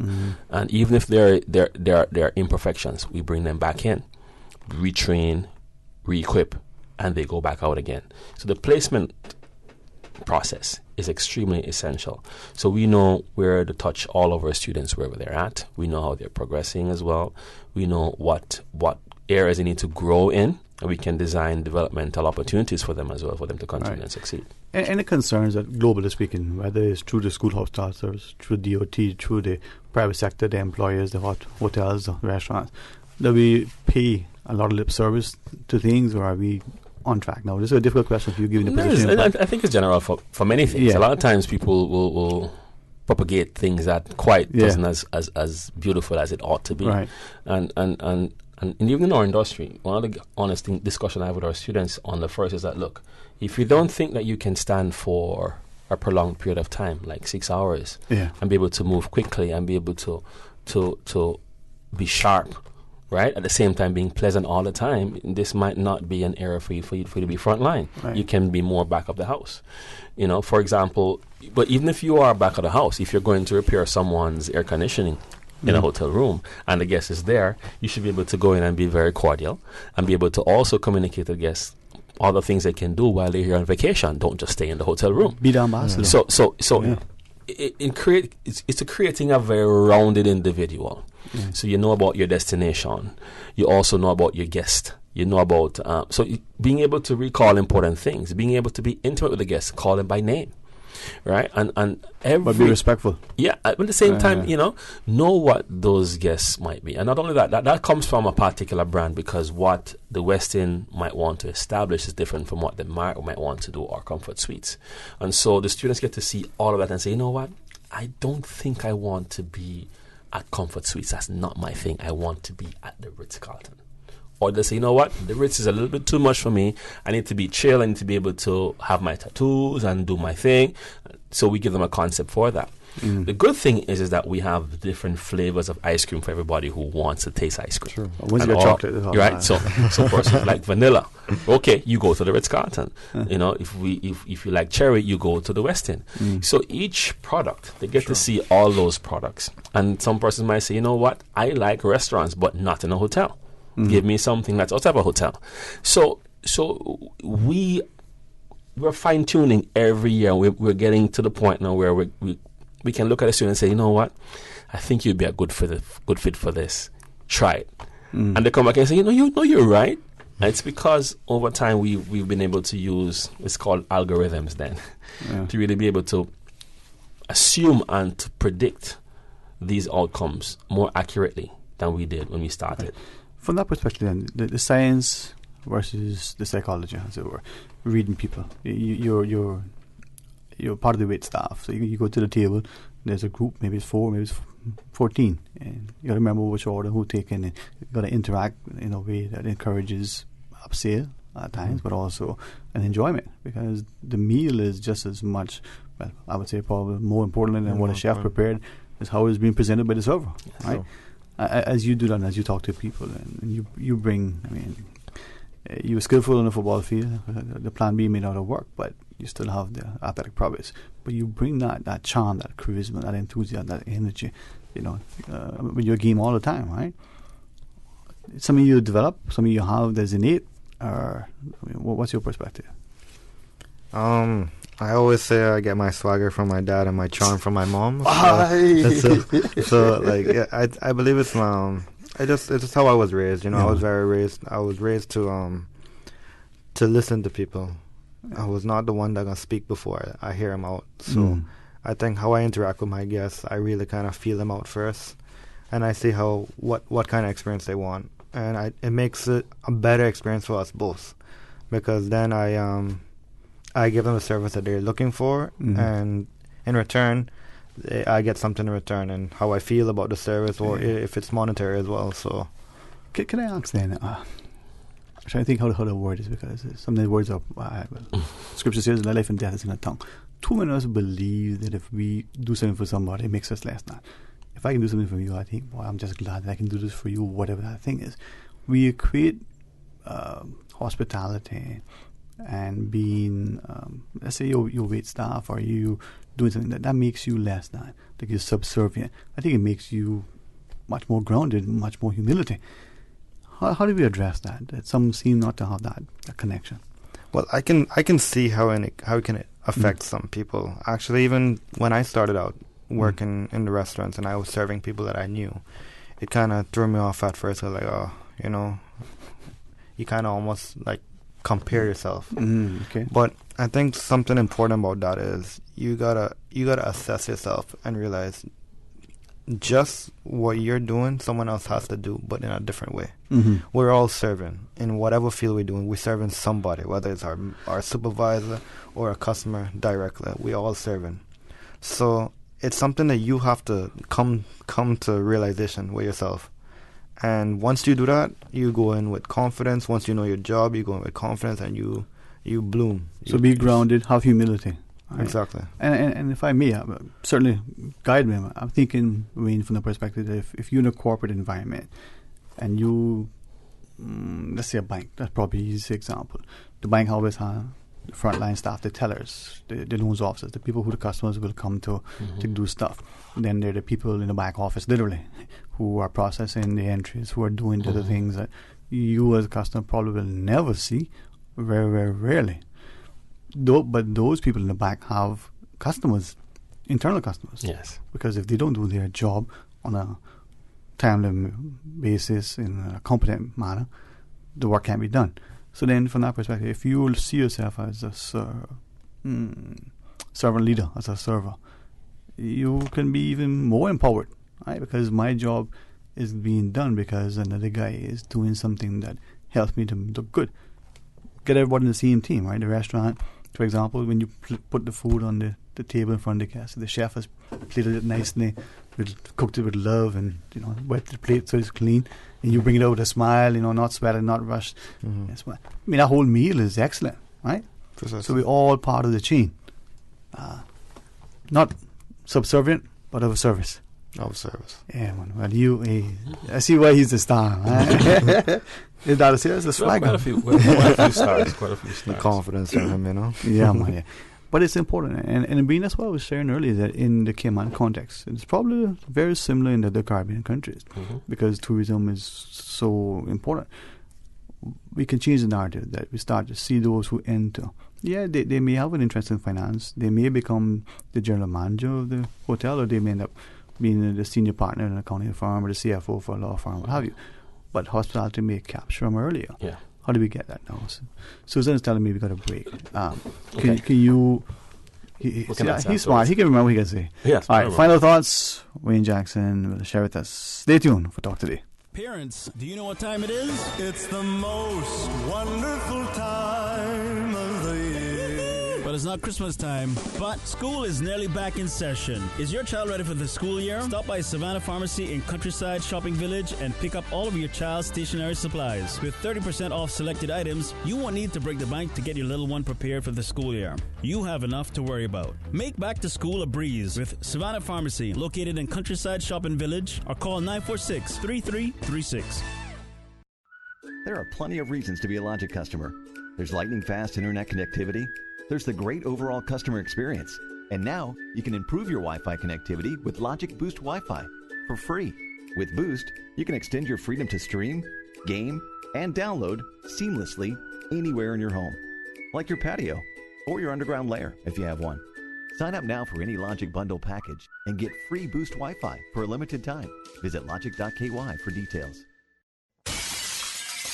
Sometimes things just don't go as planned. That's why you need Contractors All Risk Insurance from Fidelity Insurance Brokers. Ensure you're covered in the event of property damage and third-party injury or damage claims during your construction projects. And with Fidelity Insurance Brokers, you can be sure you are getting competitive pricing and superior customer service. Call us today for a free quote. Fidelity, we're good for you. Looking for a new car? We can give you a zillion reasons to switch to electric. They cost you less to run. They helps to save the planet. They are free charging stations all across Grand Cayman. Low maintenance needs. They're quiet both inside and out. And they're the future.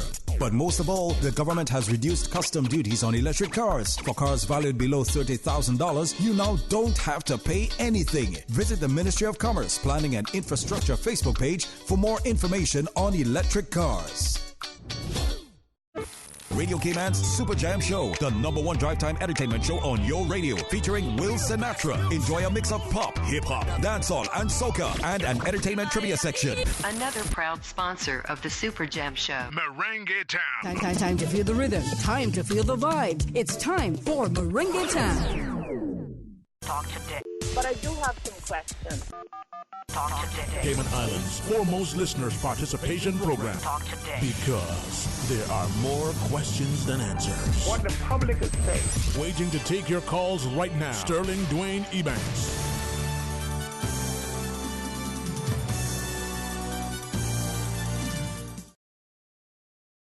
Talk Today.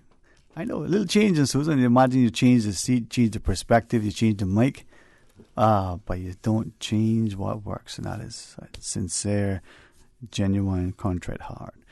I wanted in the studio today to have a chance to share briefly about the School of Hospitality Studies director, Mr. Dwayne Jackson, and one of the countless star pupils who have come through, Mr. Lauren Barton. And it's for me, it's a wonderful reminder of the resources that we have in this country, but it's also, I think, a way for us to be cognizant of the continued investment we need to put into our people. The school here, but we send them overseas for continued development. We give them employment here, but we offer secondment elsewhere. Yes. Unlike our forefathers who went to sea. They didn't get a formal education. Some did, as they become captains and engineers, but they got a life experience and a skill set, man. And proud of you, Mr. Ward, man. I feel good, man. One thing I say, boy, he was a West Bay, He'd be perfect, man. I am. Yeah, I know. She was like, what? Sorry, Mr. Jackson. That's all right. I prepare them. You prepare them? Yes, man. I prepare them. Man. I don't know. Sometimes I get carried away, but when I see the graduations, or when I see, the football teams or young people excelling and they're achieving things, they don't have to be my physical blood or my physical, biological children.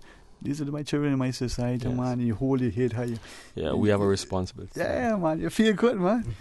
I just love it, man. And I want us to be that. But anyway, you got work to do. I'm at work, so. Absolutely. And I'm enjoying it. It's hard work, but Susan makes it easy for us. Now, you were sharing. I was asking them during the break, but you're going to tell us some more. Well, one of the things we want to do is encourage parents to get the students to really come in and apply at this point in time. And one way you can do so is just go to admissions@ucci.edu.ky, or you can give us a call, 623-0572.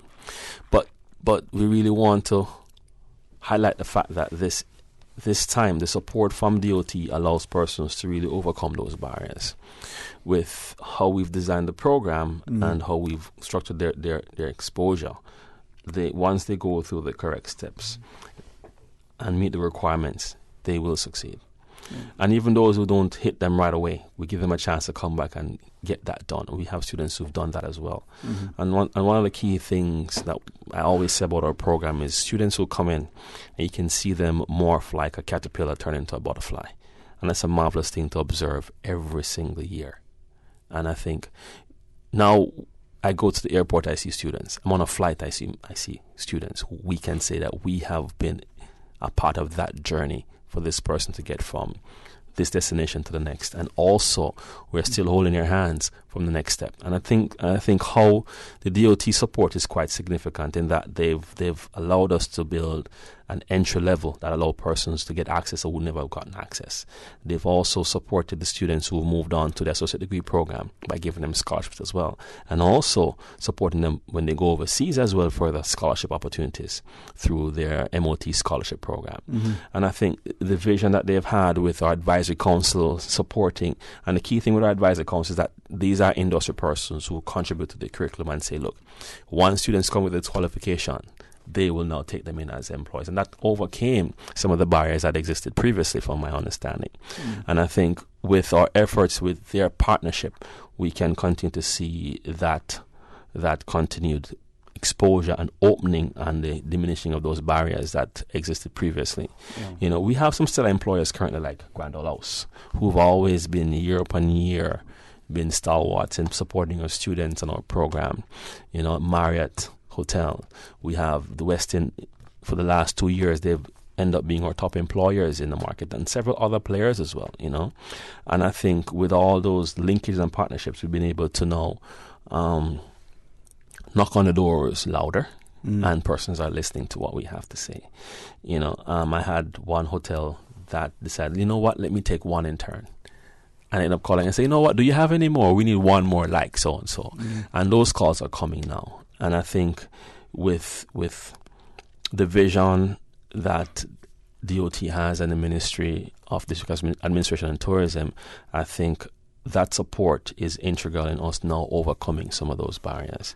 And I think this is the time now for persons to get into hospitality. There is the funding available. There is the professional support available. UCCI is creating more robust opportunities for hands-on exposure, both on campus and off campus. As a matter of fact, this year, we have a student-run canteen. Students are the cooks. Students are the servers. They end up running restaurant labs from that facility, right? So they're getting more practical experience on campus now. So when they go out, these cooks already get to the kitchen with those knife skills that chefs are like, oh, wow, you know what? Let me give you some more things to do, because now they have those employable skills. That's the thing. I think, we probably did a disservice with the law school when we got rid of the opportunities that students had when the school was first founded. You went to school 4 days a week in the mornings, and then worked in the afternoons in a law firm, and one day fully. After 5 years, you had your articles under your belt. You were practically, able, through the experience you had by the end of the second year, to be a contributing member of the team. Now, they're changing the goalposts all the time. You do your 3 years, then you can't do your articles until you finish your professional exams.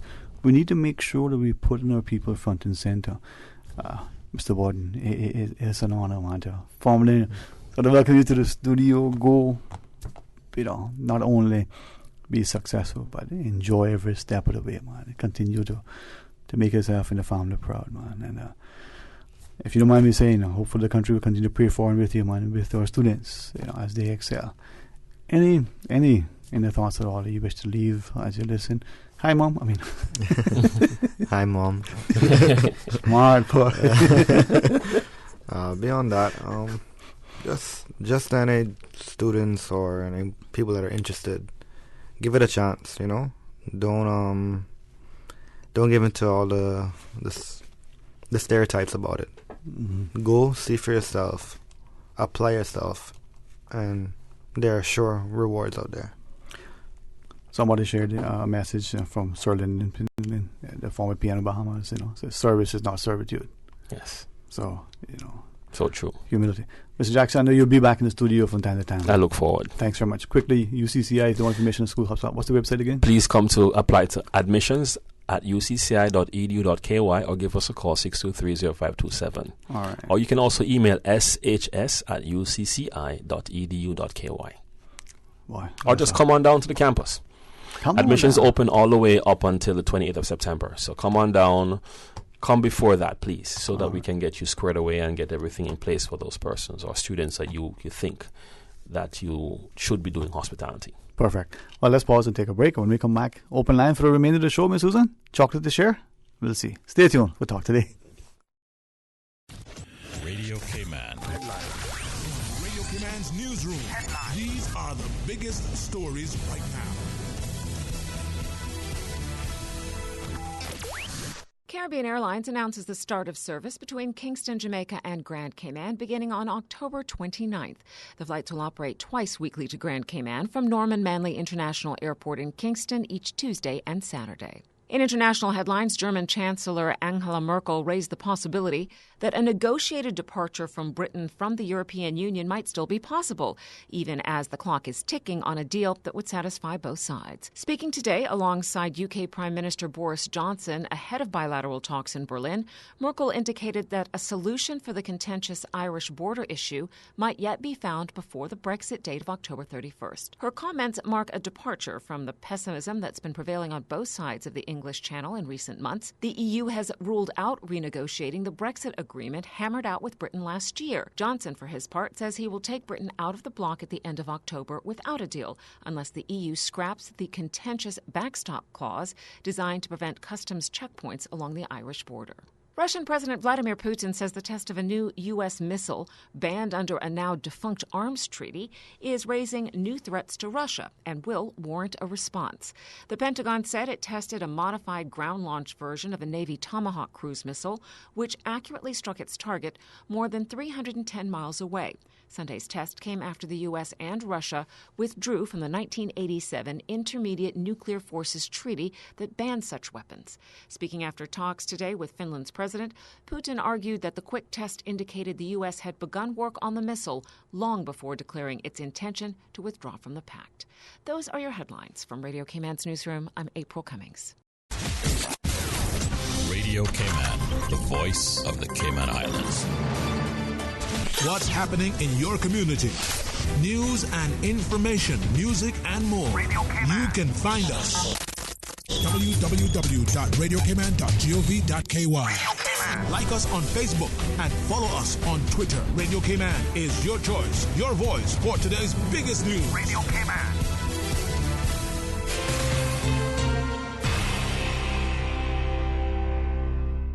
Talk today. But I do have some questions. Talk today. Cayman Islands' foremost listeners participation program. Talk today. Because there are more questions than answers. What the public is saying. Waiting to take your calls right now. Sterling Dwayne Ebanks.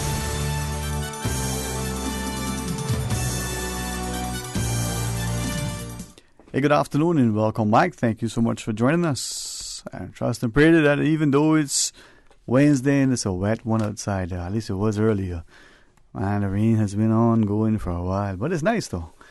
Keep my hair in place, right, Susan? 949-837, 949-6990. It's open line. If our good friend and colleague Raymond Singh finds his way down and had with me, that'd be great. If not, we want to hear from you. And all the same, open line for the remainder of our show today. Trying to find a comfortable seat here in this chair. Changing perspective. Susan. Anyway, open line 949-837, 949-6990. Toll free with the compliments of Flow at 1-800-534-8255. It should be obvious. I love to see our people excel. I love to be able to share in their success. And it's not just that you want to live vicariously through others. You know, it's the fact that people achieve something, then look at it this way. That means the thing must be possible. But they've achieved something, so therefore we can celebrate. It's always good to have a cause for celebration. And with that success, maybe it'll motivate them to greater heights and, pursue other avenues and attain, other sort of successful outcomes as well. But maybe it'll inspire others to incentivize them to not just sit there, but to get off their duffs and move and make it better. And as summer's going to draw to a close and schools reopen and students either enter for the first time or they change grades or they change schools or they've now graduated and they're going off to new adventures, whether it's their first time in universities, whether they're moving up in a year, whether they're pursuing graduate or postgraduate studies. Getting additional academic qualifications are great, but the opportunity to get that well-needed practical experience. Think of it. Doesn't matter what your academic skill sets are if you're not able to put that training into practice, able to learn. Look at what medicine and law. They call it, it's a practice. Well, they're not, hopefully, using you as a guinea pig, but the more that you do something, hopefully, the better you become, the more training, the more experience, the better your expertise. So if we can ensure that our students, not just in hospitality, but they're going to classes and they're getting their, academic instruction, they're getting the nurturing, the development, they're getting the rules of the road, as it were, then they get into the sector, whether they're in a restaurant or a hotel or some other area, and they're learning the hands-on. It would be the same, if you were in some other area, you're doing mechanics, you're doing electrical or plumbing, you get to practice, you get to experience it. Well, it would be the same if you were a physician. Maybe you think that you want to get into surgery, so you do a rotation under a mentor or a trained surgeon, doing it safely because you want the successful outcome. But you need an opportunity to practice. Well, like so with a lawyer. You're working in a law firm and they're asking about draft up a contract or will. We want to negotiate, not necessarily in Cayman parlance, but perhaps there's a contract that you've been asked to draft because the parties have come to the table and you're representing one side. Well, these are the terms and conditions, and you present it to the other side's attorney. Well, again, under the tutelage of another practicing, more seasoned, experienced attorney, you're not just thrown in at the deep end. I said earlier, just before we went to the break, that the law school, when they first started, I would recognize that many of those who now probably have retired or who themselves are, getting to that age, when the school first started, they'd probably tell you that if it weren't for the way the school was structured, they probably would not have been able to pursue what has been a passion for them, to become, a practicing lawyer.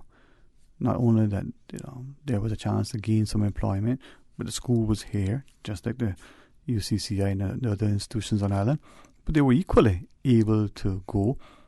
The program, as I recall, was one where you went to school in the morning, you did the same subjects, you did it over a period of 5 years. In the afternoons, you worked in a law firm. One day, you worked for the full day. That gave you an introduction to the working environment. If you proved yourself, passed the exams, you got not only the academic, so the classroom instruction, but you got practical training. And some would probably tell you, if you get a chance to chat with them, that after the first year, they were increasingly more useful to their firms, and after the second, after the third, and after the fourth. And by the time they finished, they probably had clients that they were familiar with. They would perhaps have already settled on a particular area of interest that they wanted to maybe concentrate on as a practicing lawyer. Now, I'm told by some today that it was not long ago where after the change was made, they did their 3 years, then they did their professional exams, and they do the articles, but they could do those two together. Now, articles only start after you finish your professional exams. Oh, is that delay significant? Well, the question is the real delay necessary? Why can't we have these things coexisting? Why is it, as some have shared, that we seem to put so many obstacles in the course of our people's success? We make it unattainable because it's financially not possible. We make it unattainable because they can't find, again, as we heard many, many times over the years, lawyers not being able to get articles, so therefore they can get admitted to become a lawyer. Yes, they got a law degree, but if they want to practice, they can't do it. Or even years and years ago, there were some Caymanians who had gone through mid-school, even with government's assistance, but couldn't find, a chance to get some practice or practical experience. Is that the same today? Maybe not as much. Is it the experience of other students who've finished university, perhaps have got their master's degrees? Yes, they've got the academic qualifications. Now they need employment. They can't get there. Why? Well, if there's an issue with the person in terms of the attitude, can we help to nurture that? Is it because there aren't any employment opportunities? We should question that. Now, if it's a case that our work ethic isn't what it should be, well, let's address it. Let's make sure it is. I don't think so. Those that I know, they have a lot of good years ahead of them and a strong desire to work. They just can't find meaningful work. Not that they're underemployed. Some are just unemployed. Well, that'll be addressed. We know it will. What's on your mind, though? It's the winning moments of today's program. Again, thanks to Raymond Singh for filling in the last. You saw the pattern? Wednesdays in a row, and he was here. Wow. 949-837, 949-6990. And it just shows you that there are things that some of us have to do. We can only do it, when we're told that this is when you do it. Others, well, you can only do it because this is what's available. And if it isn't that you have the help of your co-workers, that you're able to do it, or you have the support of your family members, that you can do it. Take, for instance, that working parent who may have exams but also has a job to balance the family life, the children, and is the other parent able to contribute? Are there siblings? Are there extended family members? Little things that we don't think are significant. If we are our brother's keeper and are we willing to step in the gap, it may be for an extended period of time, but look at the success that would come, not just from that person achieving a successful pass an exam, but equally the shared joy that a person will have from knowing that they were able to achieve a certain goal that was set. Well, it's all about making the society healthy and strong because we work together. 949-837, 949-6990, or you can WhatsApp 925-3261, or you can call us toll free with the compliments of Flow at 1-800-534-8255. Now, if you were advising the government on its priorities, I was asked this And the other day I didn't get to asking it. So if you're still tuning in, listening, and you want to weigh in, and you would have said to the government, well, here's the top thing, the top 2 things, the top 3 things, top 5, whatever it is, what would you say? Maybe you put them in order. Maybe you say, at least, pick from this list. What would you say to the government are the top priorities? You are now their hired advisor, and they need to know what to do. What are they? Well, when we come after the break, who's going to tell me? Stay tuned for Talk Today. Know the signs of a faulty septic system. Sinks and/or toilets that drain slowly, floor drains that overflow, or sewage that is visible outside your home are all signs that your on-site wastewater treatment system is not working properly. If your septic system is faulty, now is the time to fix it to prevent further damage in the event of a storm. For more useful hurricane preparedness tips, visit the Water Authority's website at www.waterauthority.ky or follow us on social media. Hey, are those new glasses on Will? Yeah, we went to Optical Outlook. Wham, bam, easy exam.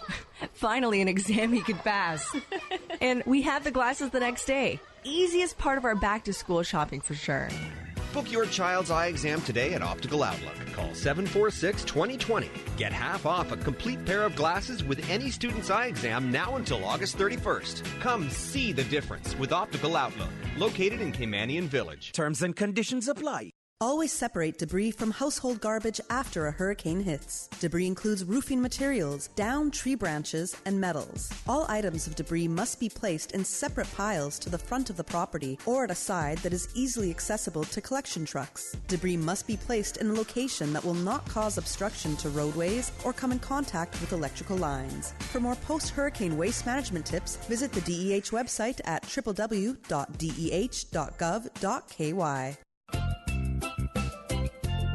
Wait, Anna hear that? Yeah, fam, what are this? And where it coming from? I don't know, you know. Wait a minute, Anna here we having some UCCI Steel Pan students on? Ray, I want to see this. Yeah, man, this gonna be lit. Oh, how this gonna be lit? We gonna be having some gospel up in here. Who gonna be here preaching us with some gospel? Cause man, I needed that for 6. See results? J-Prophet. We will be having J-Prophet on as well. So many change for the money life and the city lights, yeah. The word of the week is melanin. MELANIN. It is a noun that means a dark brown, black pigment occurring in the hair and skin of people and animals. You can join us this Wednesday from 4 to 5 p.m. right here on Radio Cayman, 89.9 FM. And for Youth Flex, a program for all people, by young people. Youth Flex, morning time. Support our port, support our tourism. Did you know government agreed very early on that the piers would be built on pilings in deeper water to minimize the environmental footprint? Marine life will still be able to move freely underneath them, and coral relocation remains part of the plan. Looking forward, looking bright. Learn more and spread the word. Support our port, support our tourism. Talk today. But I do have some questions. Talk today. Cayman Islands' foremost listeners participation program. Talk today. Because there are more questions than answers. What the public is saying. Waiting to take your calls right now. Sterling Dwayne Ebanks.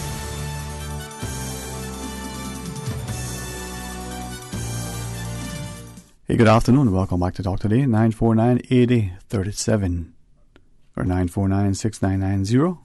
And of course, Flow makes it easier and even cheaper. I mean, you don't need to be cheap like me and Johan, but you can still be frugal. Call, make someone else pay for it. 1-800-534-8255. It's a toll-free call with the compliments of Flow. So, just before the break, I was remiss. I was asked sometime back to pose a question. An educator was sharing that increasingly, as you talk about civics and social studies within the schools and hearing the young people ask questions, well, why we're doing this and why we're not doing that. So he said, hey, just ask listeners to weigh in.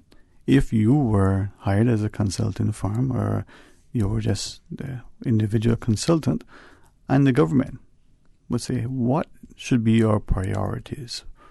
Now, you can put them in order. This should be 1, this should be 2, this should be 3. Or you can say, well, here is a list of things, 2 things, maybe 20 things, maybe it's only 5 things, maybe it's 10 things. What are they? I recognize that it's Wednesday, we're near the end of the program, but if you're up and about and the rain hasn't got you down and you feel a little bit too lethargic, well, what would you say? What would you say is the government now? Mindful that sometimes you say something and it kind of gets people. But we know the obvious things that people have talked about over the years. The idea of infrastructure development, addressing the landfill, looking at our roads and schools and our healthcare and, affordable housing. But some of those things may have been things that have been addressed. May have been addressed, but not, in your mind, sufficiently or, sustainably. But there may be other things. You may say, well, are we still looking at employment and the issue of crime, the safety and security within the society?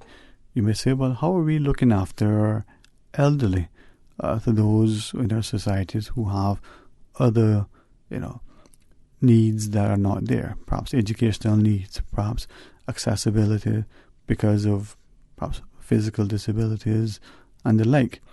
Now we're seeing that more and more sidewalks, some better than others, access to buildings, some more so than others, but even the way we have now very properly marked the parking spaces, and I believe increasingly less and less of us are parking those spaces when we're not supposed to park. Little things that are significant, but again, if they weren't addressed, they weren't acknowledged and publicly sort of championed, maybe we didn't see the need for it. Comes back to 2 things. Look at how, again, even those who smoke may say, well, it's necessary. We no longer smoke on airplanes or inside closed spaces unless they're designated, indoor smoking place. But we smoke further, in the parking lots, away from buildings. Maybe that distance needs to be increased. Maybe the beaches and places like the sandbar and the parks maybe need to be enforced, because presumably, from what we understand, they are legally, no smoking areas.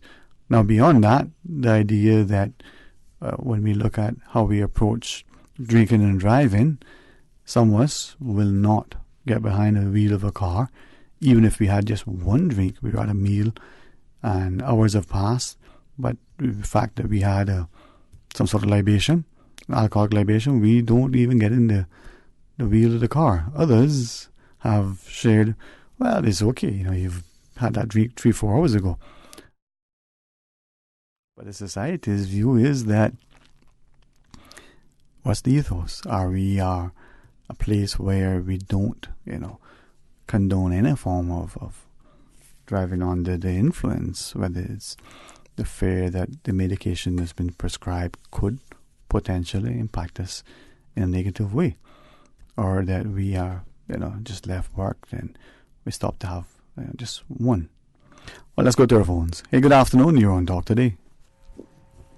Yes, good afternoon, Jay. Welcome back again, man. Always good to hear from you. Yeah, man. I said the new law that the Attorney General is thinking about passing to decriminalize suicide. Suicide, mm-hmm. Yeah, I think it's very important that the Attorney General and the Education Department educate our young people in schools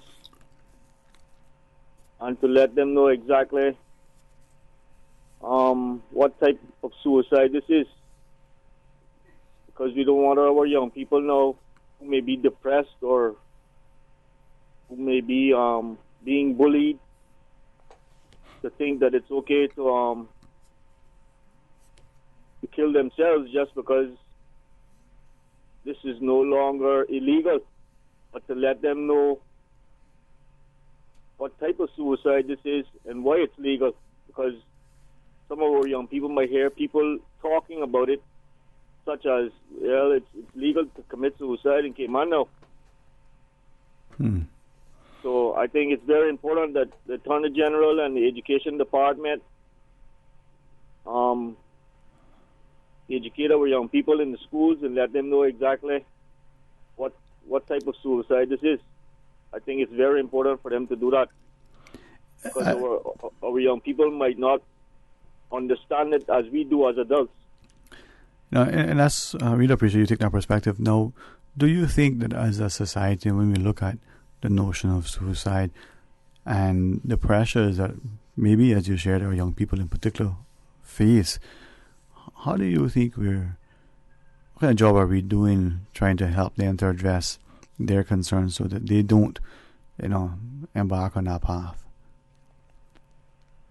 Our young people? Our young people, to help them to navigate, these years in their lives that are can be difficult. They're bombarded by so much. Sometimes we put expectations on them that we don't even aware of the pressures that we place on them. They're being, impacted by things that they're aware of. Like you said, the bullying, but also the other little things that are happening that, as teachers and as parents and as coaches and other adults, that sometimes we're not talking with them about. We're not aware of their the feelings that they're having. Well, they say that the suicide rate among our young people has gone up,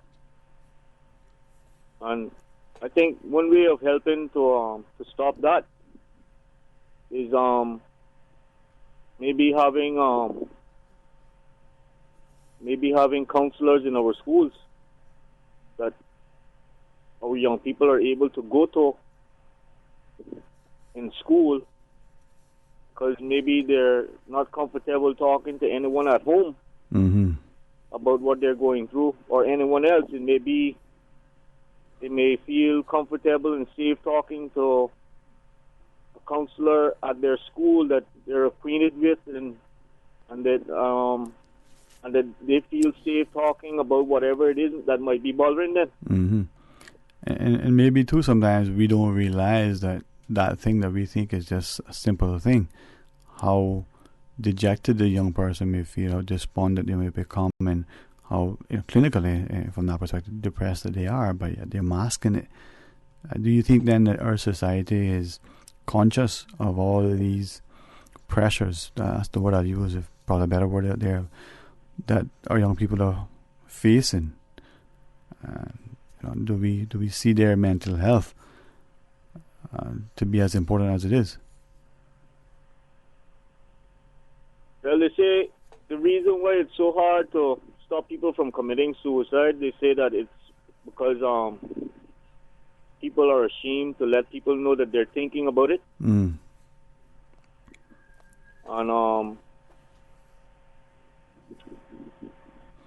do you think then? Sorry, go ahead. No, you go ahead. Yeah, thanks. I was asking, do you think then if we talk about it more, as you said, the counselors in school, just generally speaking, if we are able to talk about it more with our young people, with our society in general, that hey, we all go through issues, we all have challenges, but we can work together. So if we find a way that we can respectfully and responsibly have these discussions, like as an example, like we've done with cancers, whether it's breast cancer and prostate cancer and other issues that we're talking about, education, HIV and AIDS. If we talk about it more and people get information, they see that there's help there. Do you think that would help people, or do we are we afraid that that just may make it more popular? Well, Dwayne, I'm going to be just straight with you. Yeah, man. The main answer to these problems, we have to help our young people find God. Yeah, well, having a personal relationship with God, seeking God, finding God, knowing God's will for their lives, and knowing that there's nothing in their life that God cannot help them with. Yeah, I subscribe to that, but with the greatest respect, helping them to find means that us as adults, as parents, teachers, coaches, the adults, we ourselves need to be grounded and have that relationship as well. Hey, thanks very much, man. I always enjoyed But if you'd allow me, Miss Susan says, let's get on the road and let's see if we can take these other callers. Welcome, you on Talk Today. Hello. Hi, good afternoon, ma'am. Good afternoon. I want you to explain to me what he mean by, I just catch that just now. I was listening, but I didn't. What he mean by legalizing suicide. As far as I'm concerned, that been legal long time, because if a person want to kill themselves, what anybody can do about it? And it's not only young people killing themselves, old people killing it. To look at this man in the States the other day, I don't know if I know that, but Einstein or something, that's what he means. Epstein. He tried to did it. They caught him. Took him off of the suicidal watch. They had him on a watch for a period of time. They took him off. They gave him privilege to go out in the prison garden or somewhere. He smuggled some sheet underneath some towel, and eventually he hung himself. So he wanted to do that. It's nothing that nobody can do. As far as I'm concerned, that would be illegal, because if you that stressed out or you don't have that much problem that you want to kill yourself, what anybody can do about it? Sometimes you try to stop people, and then if somebody do it to you and they prove that they done it to you, they send them to jail. So what I don't understand what it mean by legalizing suicide. As far as I'm concerned, that's been legal from the time they know about it. Okay. All right, let's take the next call. Good afternoon. You're on Talk Today. Hello, good afternoon. Is it this? Yes, sir. Yeah. I can't believe what I hear you. Talk to me, man. Talk to me. Suicide legal, right? Okay now. And you know the main thing what I talking to you about most of the times when I call here. Right. That help you get on with life, but that's not legal. True. Not yet. So, no, like they try and postpone it as hard as possible, and look, they try and tell you, say, okay, while you're waiting on that, you can kill yourself, no problem. It's already legal, they just advertising, well, maybe you could just kill yourself. This is the problem. No, this is another message again. You understand? That they're telling you, say, oh, well, things get too bad, you can just kill yourself. I'm not into that. But what we talking about? Try and get a job, right? Let me show you something. If you follow almost the rest of the world right now, you would have people becoming entrepreneurs probably in a year. You understand? You would have people having free health care, free all the elders, everything, just by these simple little taxes. Now, when you see the government goes against everything that is beneficial to the people, this is something demonic going on here. And for them to even say, well, you know what, you can kill yourself, that make me even more scared. Because what they did with this guy, what she just brought up, is that they killed him and made it look like he killed himself. Well, there's someone that would have that, that sentiment, yeah. Hey, listen. I always enjoy listening to our callers, because that means that I get to hear perspective. But then I also have Susan's voice in my ears, and when I have to choose between listening to you and taking her, guess who's the boss? She's the boss. Thank you for that sentiment. I respectfully ask all our callers. Let's call it that for the day, so Susan can get back and do her stuff. Right, Miss Susan? I give her a hard time. I didn't get a chance to chat with her yesterday, so today's the day. But thank you all very much. Enjoy your afternoon. If it's raining outside, be cautious on the roads, but be even more cautious when it is. Be cautious all the time. Tomorrow, our first discussion will be friends from the Family Resource Centre and from the Crisis Centre. And we'll talk about some of the challenges that have been faced in our society, not just in relation to domestic violence, but as our students go back to school, and in particular off to university. Then 1 o'clock, Dr. Dalton Watler will join us. He has a new book, and I want to hear more from him. Hey, you imagine the things that happen in this society when we get a chance to share with you. Thank you all very much for what you do. Continue to do as much as you can. Be the best that you can. Improve yourself. And if each and everyone does that, then the world is that much better. Until tomorrow, be blessed.